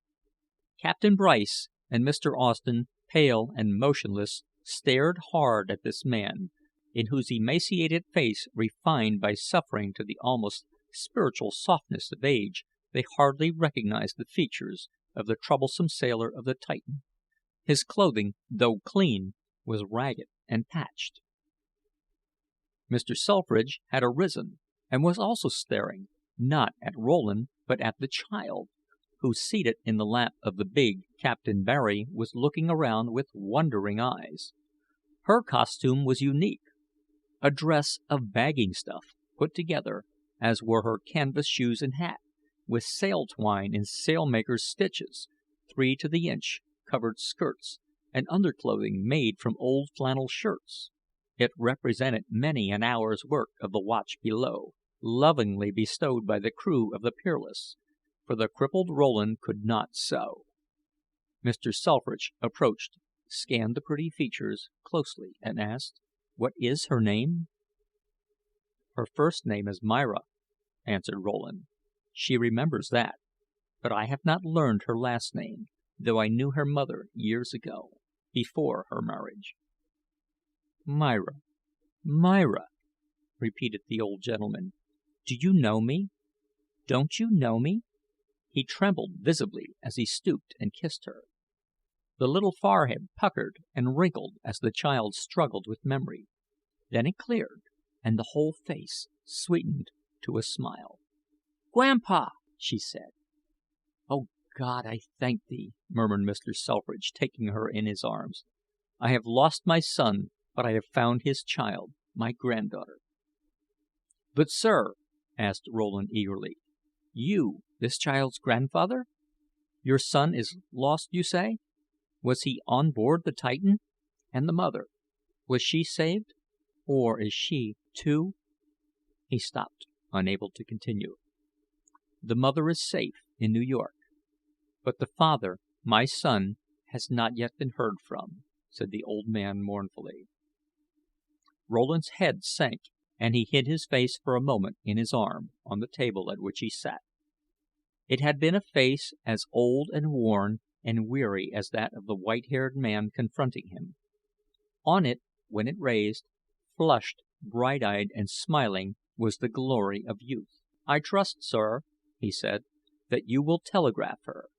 I am penniless at present, and besides, do not know her name." "Selfridge, which of course is my own name, Mrs. Colonel or Mrs. George Selfridge. Our New York address is well known. But I shall cable her at once, and believe me, sir, although I can understand that our debt to you cannot be named in terms of money, you need not be penniless long. You are evidently a capable man, and I have wealth and influence." Rowland merely bowed, slightly, but Mr. Meyer muttered to himself, "Wealth and influence perhaps not. Now, gentlemen," he added in a louder tone, "to business. Mr. Rowland, will you tell us about der running down of der Royal Age?" "Was it the Royal Age?" asked Rowland. "I sailed in her one voyage. Yes, certainly." Mr. Selfridge, more interested in Myra than in the coming account, carried her over to a chair in the corner and sat down, where he fondled and talked to her after the manner of grandfathers the world over; and Rowland, first looking steadily into the faces of the 2 men he had come to expose, and whose presence he had thus far ignored, told, while they held their teeth tight together, and often buried their finger nails in their palms, the terrible story of the cutting in half of the ship on the first night out from New York, finishing with the attempted bribery and his refusal. "Vell, gentlemen, what do you think of that?" asked Mr. Meyer, looking around. "A lie, from beginning to end," stormed Captain Bryce. Rowland rose to his feet, but was pressed back by the big man who had accompanied him, who then faced Captain Bryce and said quietly, "I saw a polar bear that this man killed in an open fight. I saw his arm afterward, and while nursing him away from death, I heard no whines or complaints. He can fight his own battles when well, and when sick I'll do it for him. If you insult him again in my presence, I'll knock your teeth down your throat." Chapter 12. There was a moment's silence while the two captains eyed one another, broken by the attorney, who said: "Whether this story is true or false, it certainly has no bearing on the validity of the policy. If this happened, it was after the policy attached, and before the wreck of the Titan." "But der concealment!" shouted Mr. Meyer, excitedly. "Has no bearing either. If he concealed anything, it was done after the wreck, and after your liability was confirmed. It was not even barratry. You must pay this insurance." "I will not pay it. I will not. I will fight you in der courts." Mr. Meyer stamped up and down on the floor in his excitement, then stopped with a triumphant smile, and shook his finger into the face of the attorney. "And even if der concealment will not vitiate der policy, der fact that he had a drunken man on lookout when der Titan struck der iceberg will be enough. Go ahead and sue. I will not pay. He was part owner." "You have no witnesses to that admission," said the attorney. Mr. Meyer looked around the group, and the smile left his face. "Captain Bryce was mistaken," said Mr. Austen. "This man was drunk at New York, like others of the crew, but he was sober and competent when on lookout. I discussed theories of navigation with him during his trick on the bridge that night, and he spoke intelligently." "But you yourself said, not 10 minutes ago, that this man was in a state of delirium tremens up to their collision," said Mr. Meyer. "What I said and what I will admit under oath are two different things," said the officer, desperately. "I may have said anything under the excitement of the moment, when we were accused of such an infamous crime. I say now that John Rowland, whatever may have been his condition on the preceding night, was a sober and competent lookout at the time of the wreck of the Titan." "Thank you," said Rowland, dryly, to the first officer. Then, looking into the appealing face of Mr. Meyer, he said: "I do not think it will be necessary to brand me before the world as an inebriate in order to punish the company and these men. Barratry, as I understand it, is the unlawful act of a captain or crew at sea, causing damage or loss, and it only applies when the parties are purely employees. Did I understand rightly that Captain Bryce was part owner of the Titan?" "Yes," said Mr. Meyer. "He owns stock, and we insure against barratry, but this man as part owner could not fall back on it." "And an unlawful act," went on Rowland, "perpetuated by a captain who is part owner, which might cause shipwreck, and during the penetration of which shipwreck really occurs, will be sufficient to void the policy." "Certainly," said Mr. Meyer, eagerly. "You were drunk on der lookout. You were raving drunk, as he said himself. You will swear to this, will you not, my friend? It is bad faith with der underwriters. It annuls der insurance. You admit this, Mr. Thompson, do you not?" "That is law," said the attorney, coldly. "Was Mr. Austen a part owner, also?"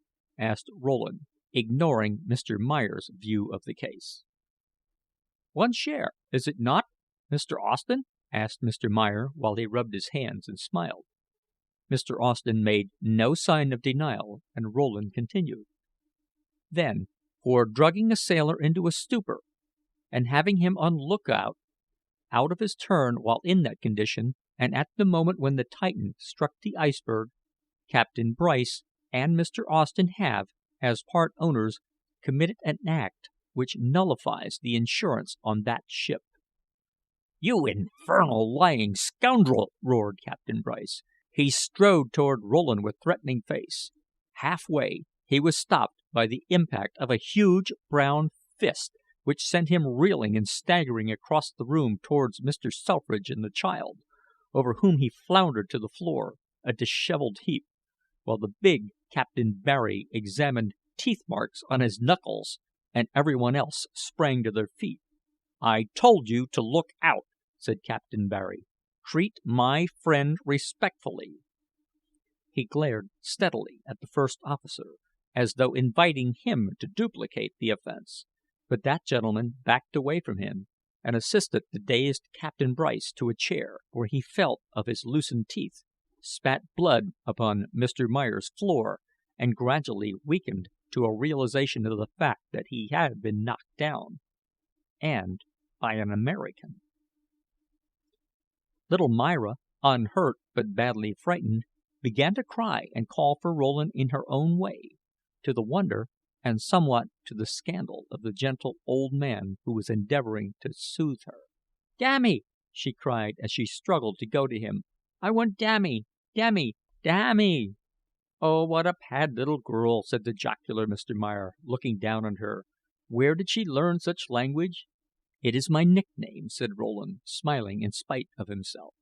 "She has coined the word," he explained to the agitated Mr. Selfridge, who had not yet comprehended what had happened, "and I have not yet been able to persuade her to drop it, and I could not be harsh with her.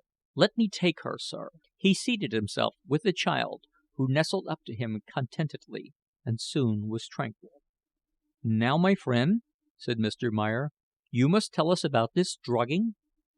Then, while Captain Bryce, under the memory of the blow he had received, nursed himself into an insane fury, and Mr. Austen, with his hand resting lightly on the captain's shoulder, ready to restrain him, listened to the story, and the attorney drew up a chair and took notes of the story, and Mr. Selfridge drew his chair close to Myra and paid no attention to the story at all, Rowland recited the events prior to and succeeding the shipwreck.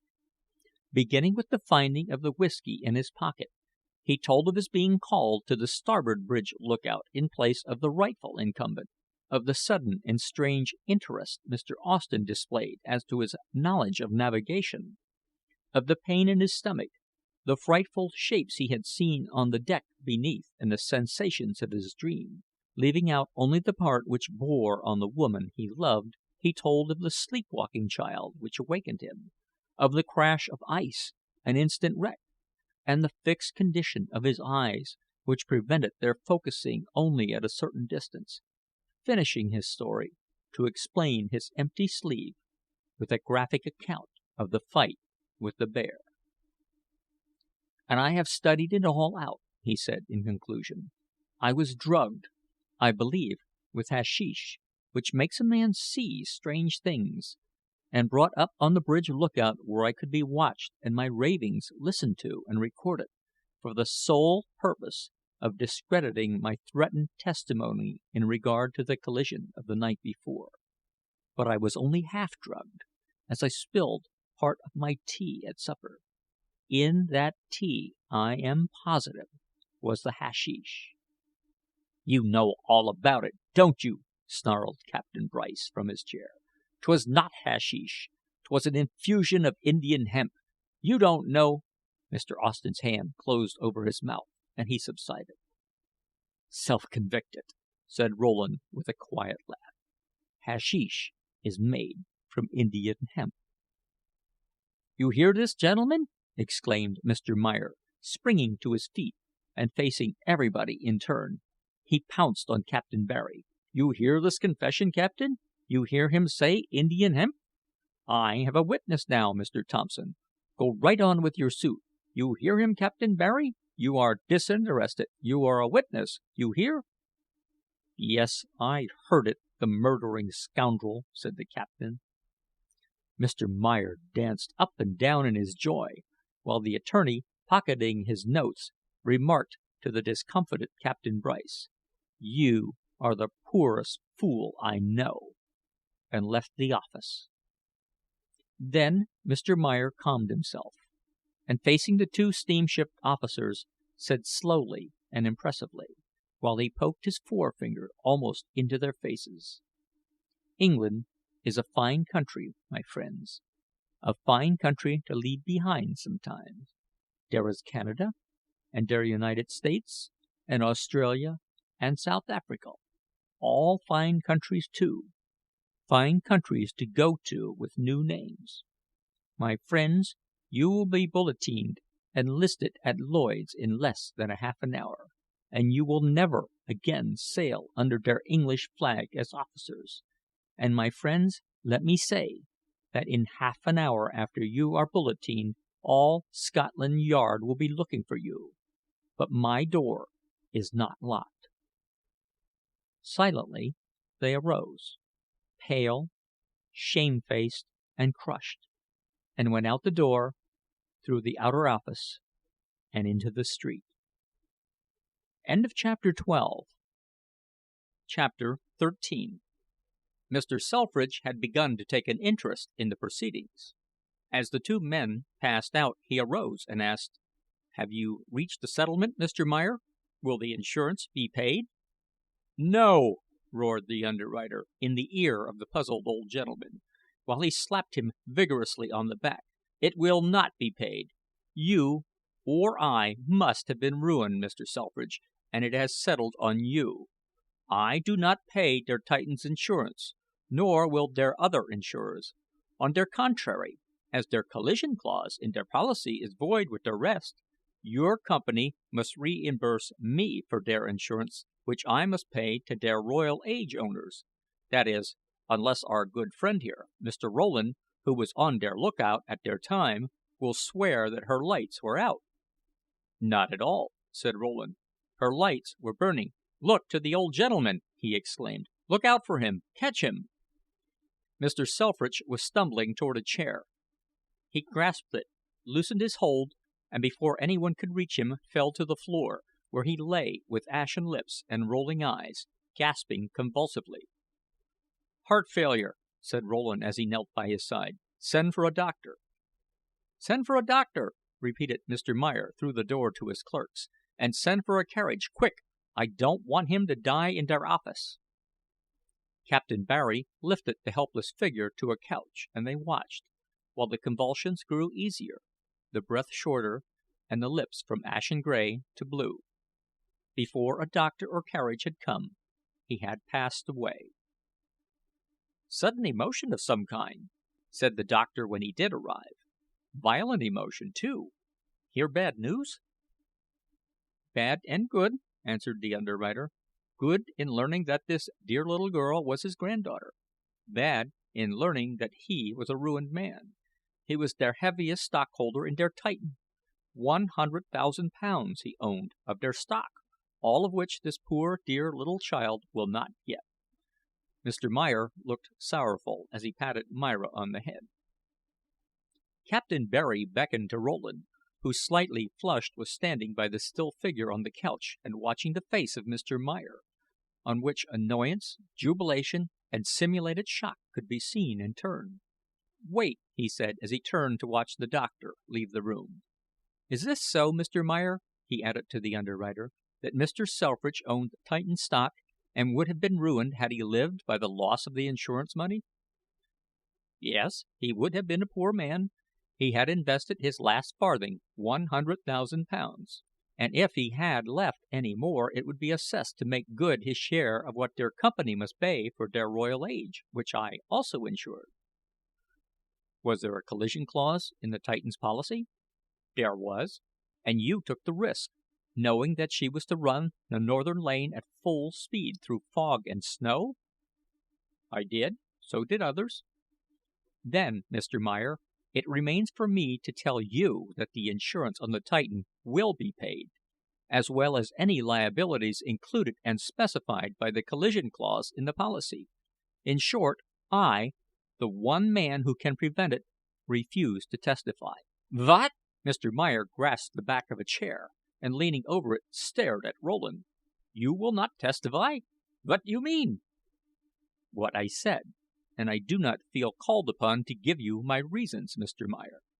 "My good friend," said the underwriter, advancing with outstretched hands to Rowland, who backed away, and taking Myra by the hand moved toward the door. Mr. Meyer sprang ahead, locked it, and removed the key, and faced them. "Oh, mein gut Gott!" he shouted, relapsing in his excitement into the more pronounced dialect of his race. "Vot I do to you, hey? Vy you go pack on me, hey? Have I not pay der doctor's bill? Have I not pay for der carriage? Have I not treat you like one shentleman? Have I not, hey? I sit down in mine office and call you Mr. Rowland. Have I not been von shentleman? Open that door," said Rowland, quietly. "Yes, open it," repeated Captain Barry, his puzzled face clearing at the prospect of action on his part. "Open it, or I'll kick it down." "But you, mine friend, heard der admission of der captain of der drugging. One goot witness will do, two is petter, but you will swear, mine friend, you will not ruin me." "I stand by Rowland," said the captain, grimly. "I don't remember what was said, anyhow. Got a blamed bad memory.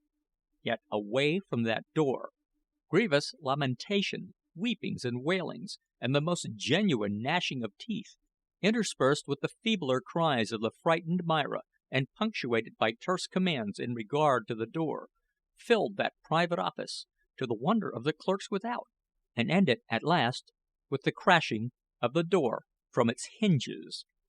Captain Barry, Rowland, and Myra, followed by a parting, heart-born malediction from the agitated underwriter, left the office and reached the street.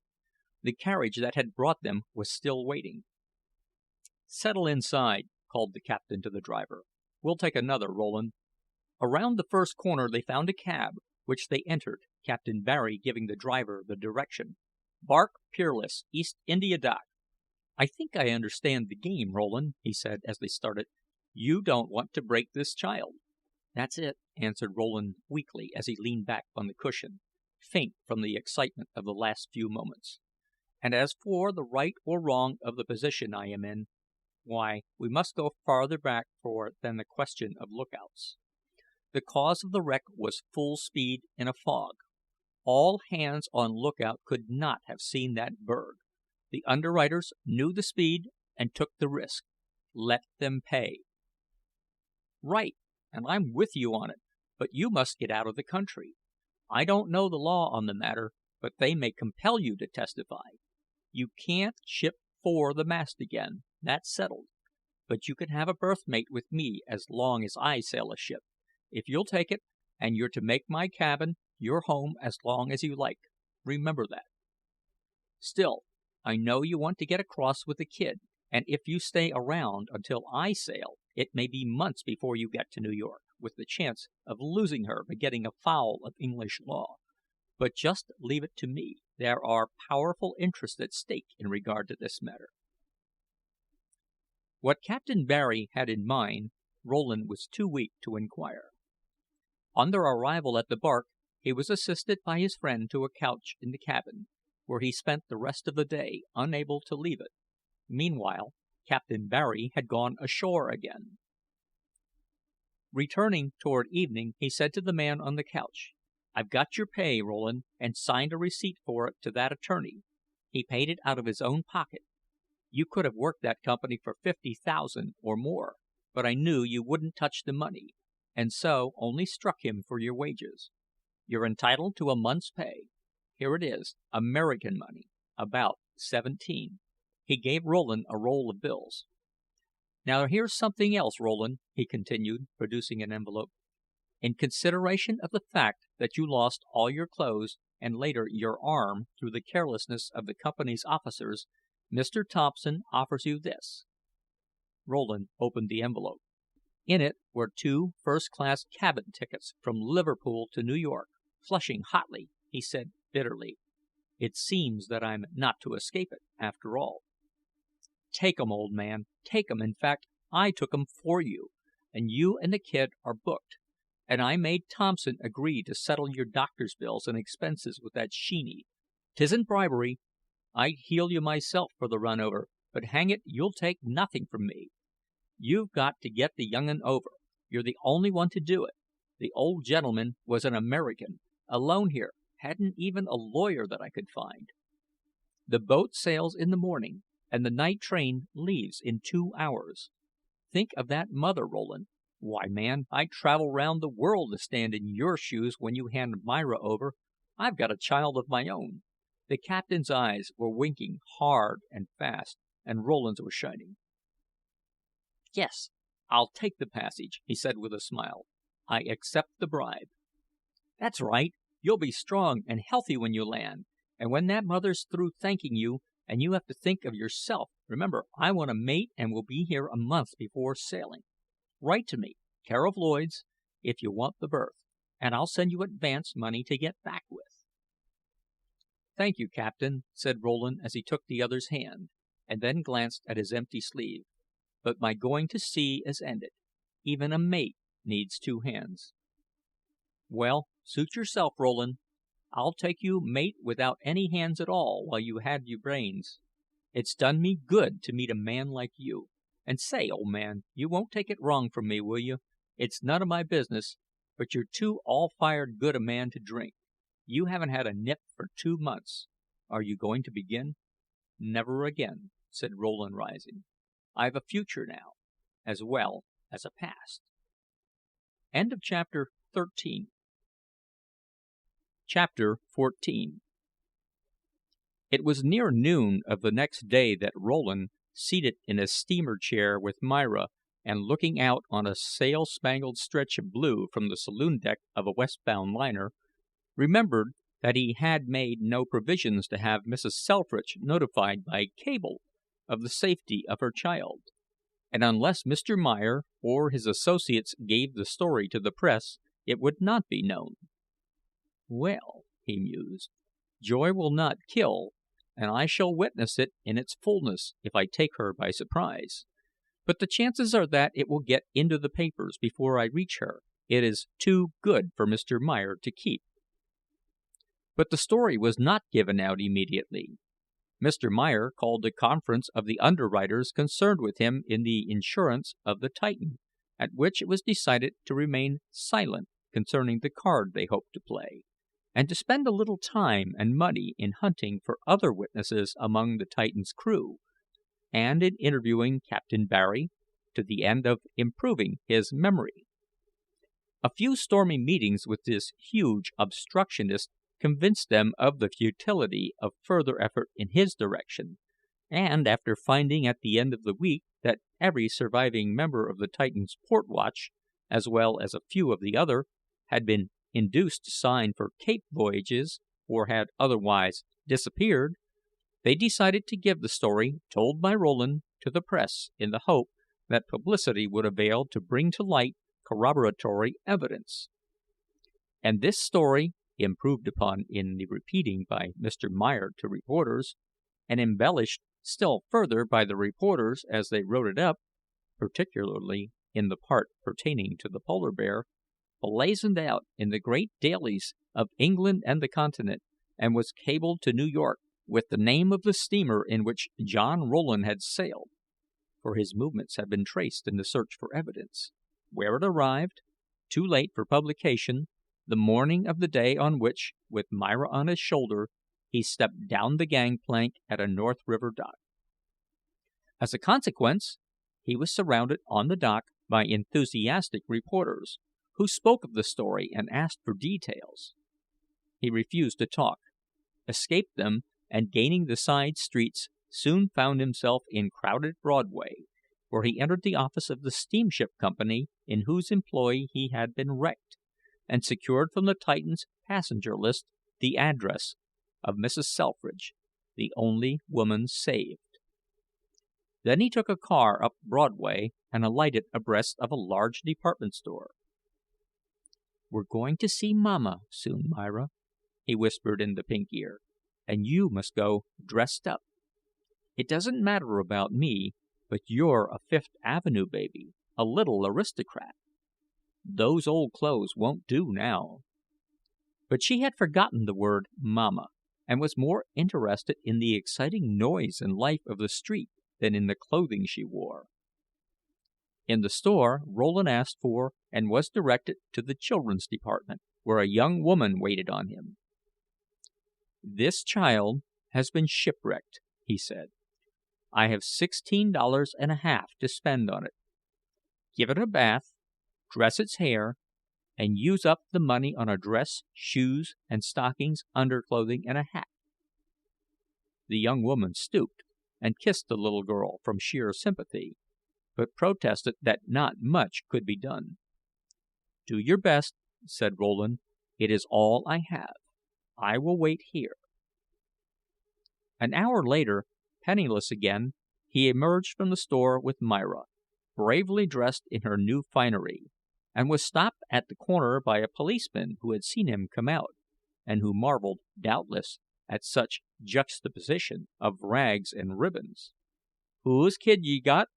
he demanded. "I believe it is the daughter of Mrs. Colonel Selfridge," answered Rowland haughtily.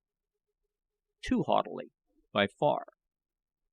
"Ye believe, but ye don't know? Come back into the store, me tourist, and we'll see who ye stole it from." "Very well, officer. I can prove possession."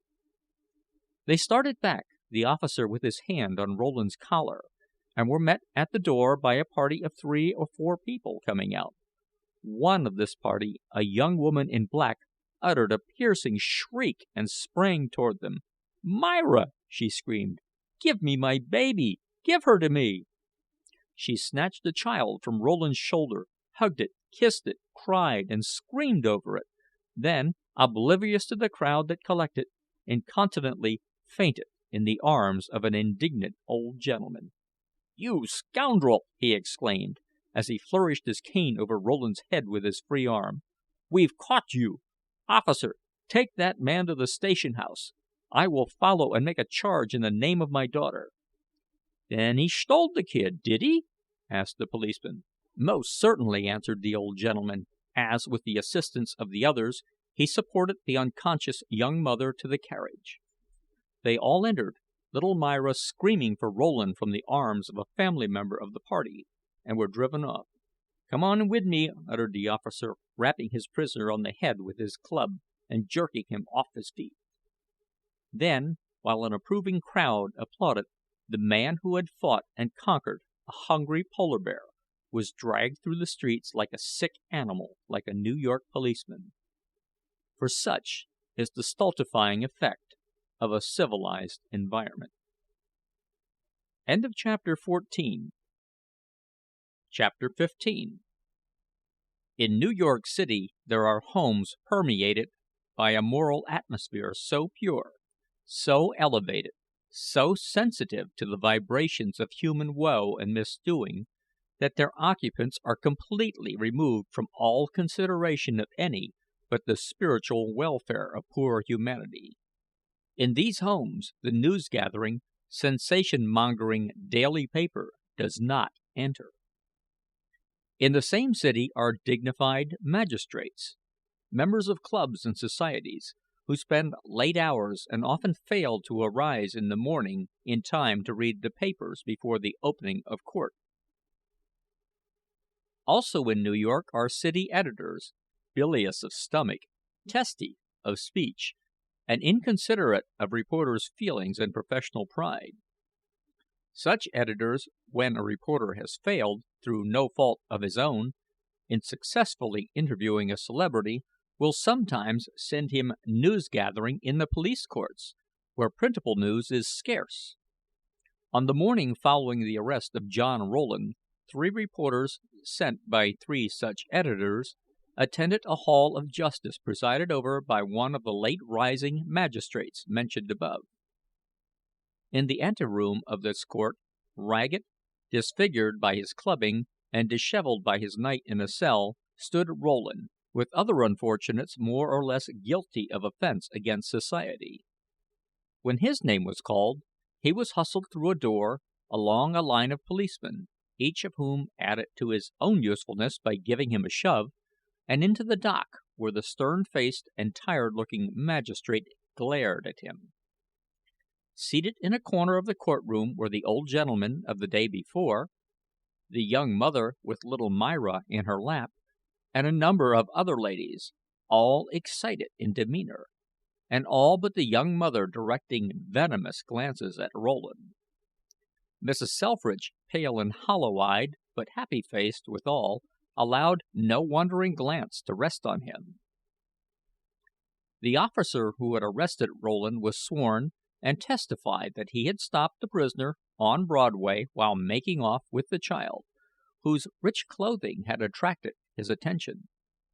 Disdainful sniffs were heard in the corner, with muttered remarks. "Rich indeed! The idea! The flimsiest prince!"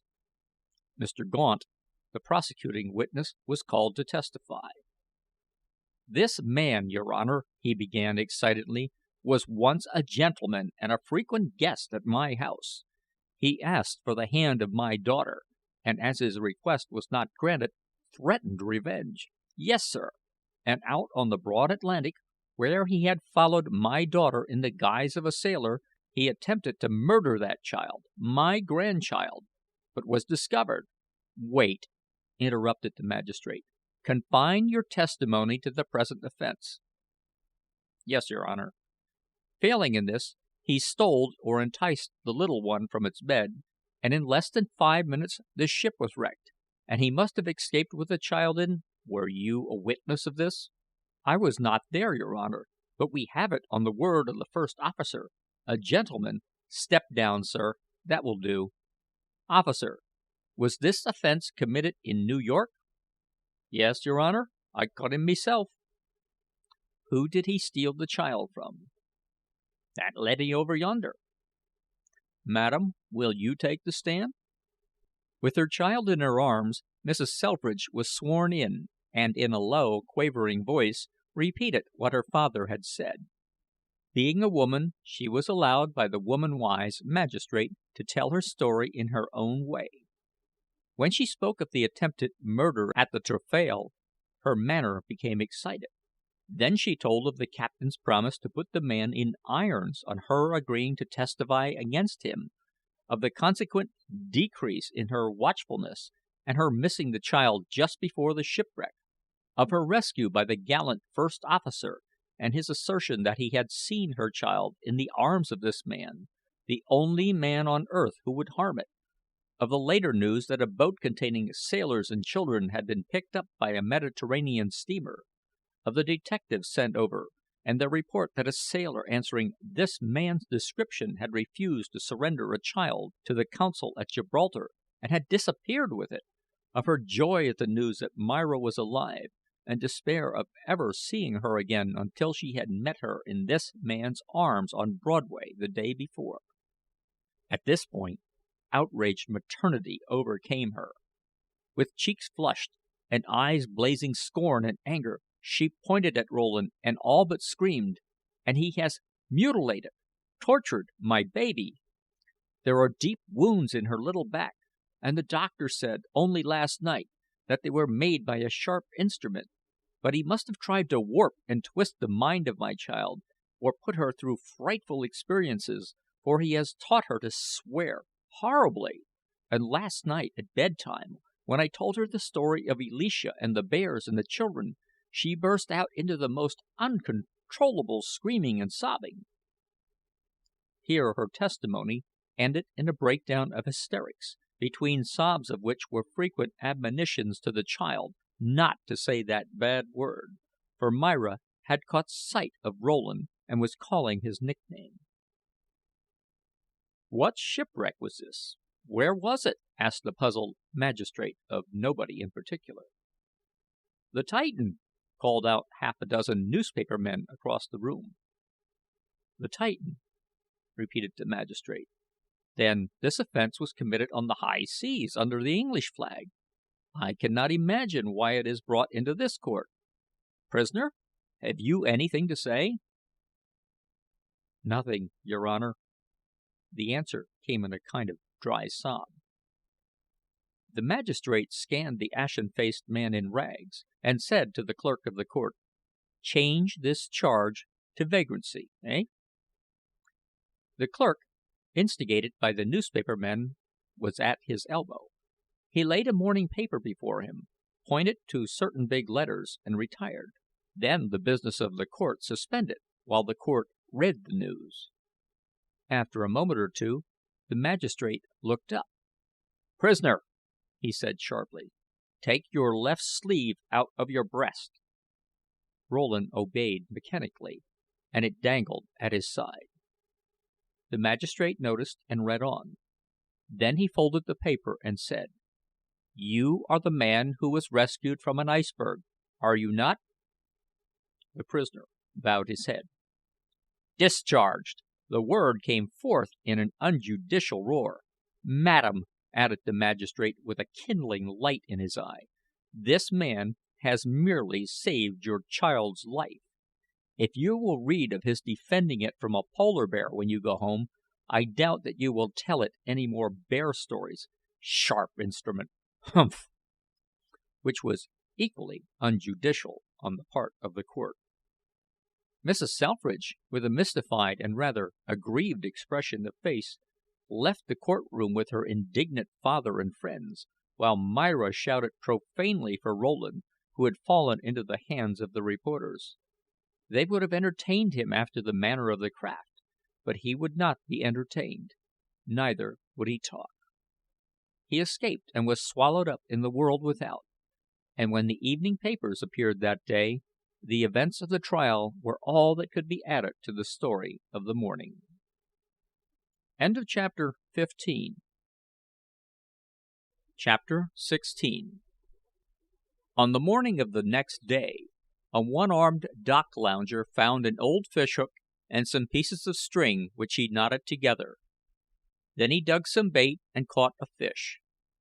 Being hungry and without fire, he traded with a coaster's cook for a meal, and before night caught two more, one of which he traded, the other sold.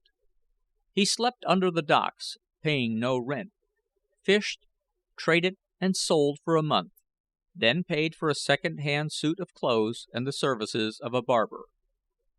His changed appearance induced a boss stevedore to hire him tallying cargo, which was more lucrative than fishing, and furnished in time a hat, a pair of shoes, and an overcoat. He then rented a room and slept in a bed. Before long he found employment addressing envelopes for a mailing firm, at which his fine and rapid penmanship secured him steady work, and in a few months he asked his employers to endorse his application for a civil service examination. The favor was granted, the examination easily passed, and he addressed envelopes while he waited. Meanwhile he bought new and better clothing, and seemed to have no difficulty in impressing those whom he met with the fact that he was a gentleman. 2 years from the time of his examination he was appointed to a lucrative position under the government, and as he seated himself at the desk in his office, could be heard to remark: "Now, John Rowland, your future is your own. You have merely suffered in the past from a mistaken estimate of the importance of women and whiskey." But he was wrong, for in 6 months he received a letter which, in part, read as follows: "Do not think me indifferent or ungrateful. I have watched from a distance while you made your wonderful fight for your old standards. You have won, and I am glad, and I congratulate you. But Myra will not let me rest. She asks for you continually, and cries at times. I can bear it no longer. Will you not come and see Myra?" And the man went to see Myra. This is the end of Futility, or the Wreck of the Titan, by Morgan Robertson. Recording by Tom Weiss.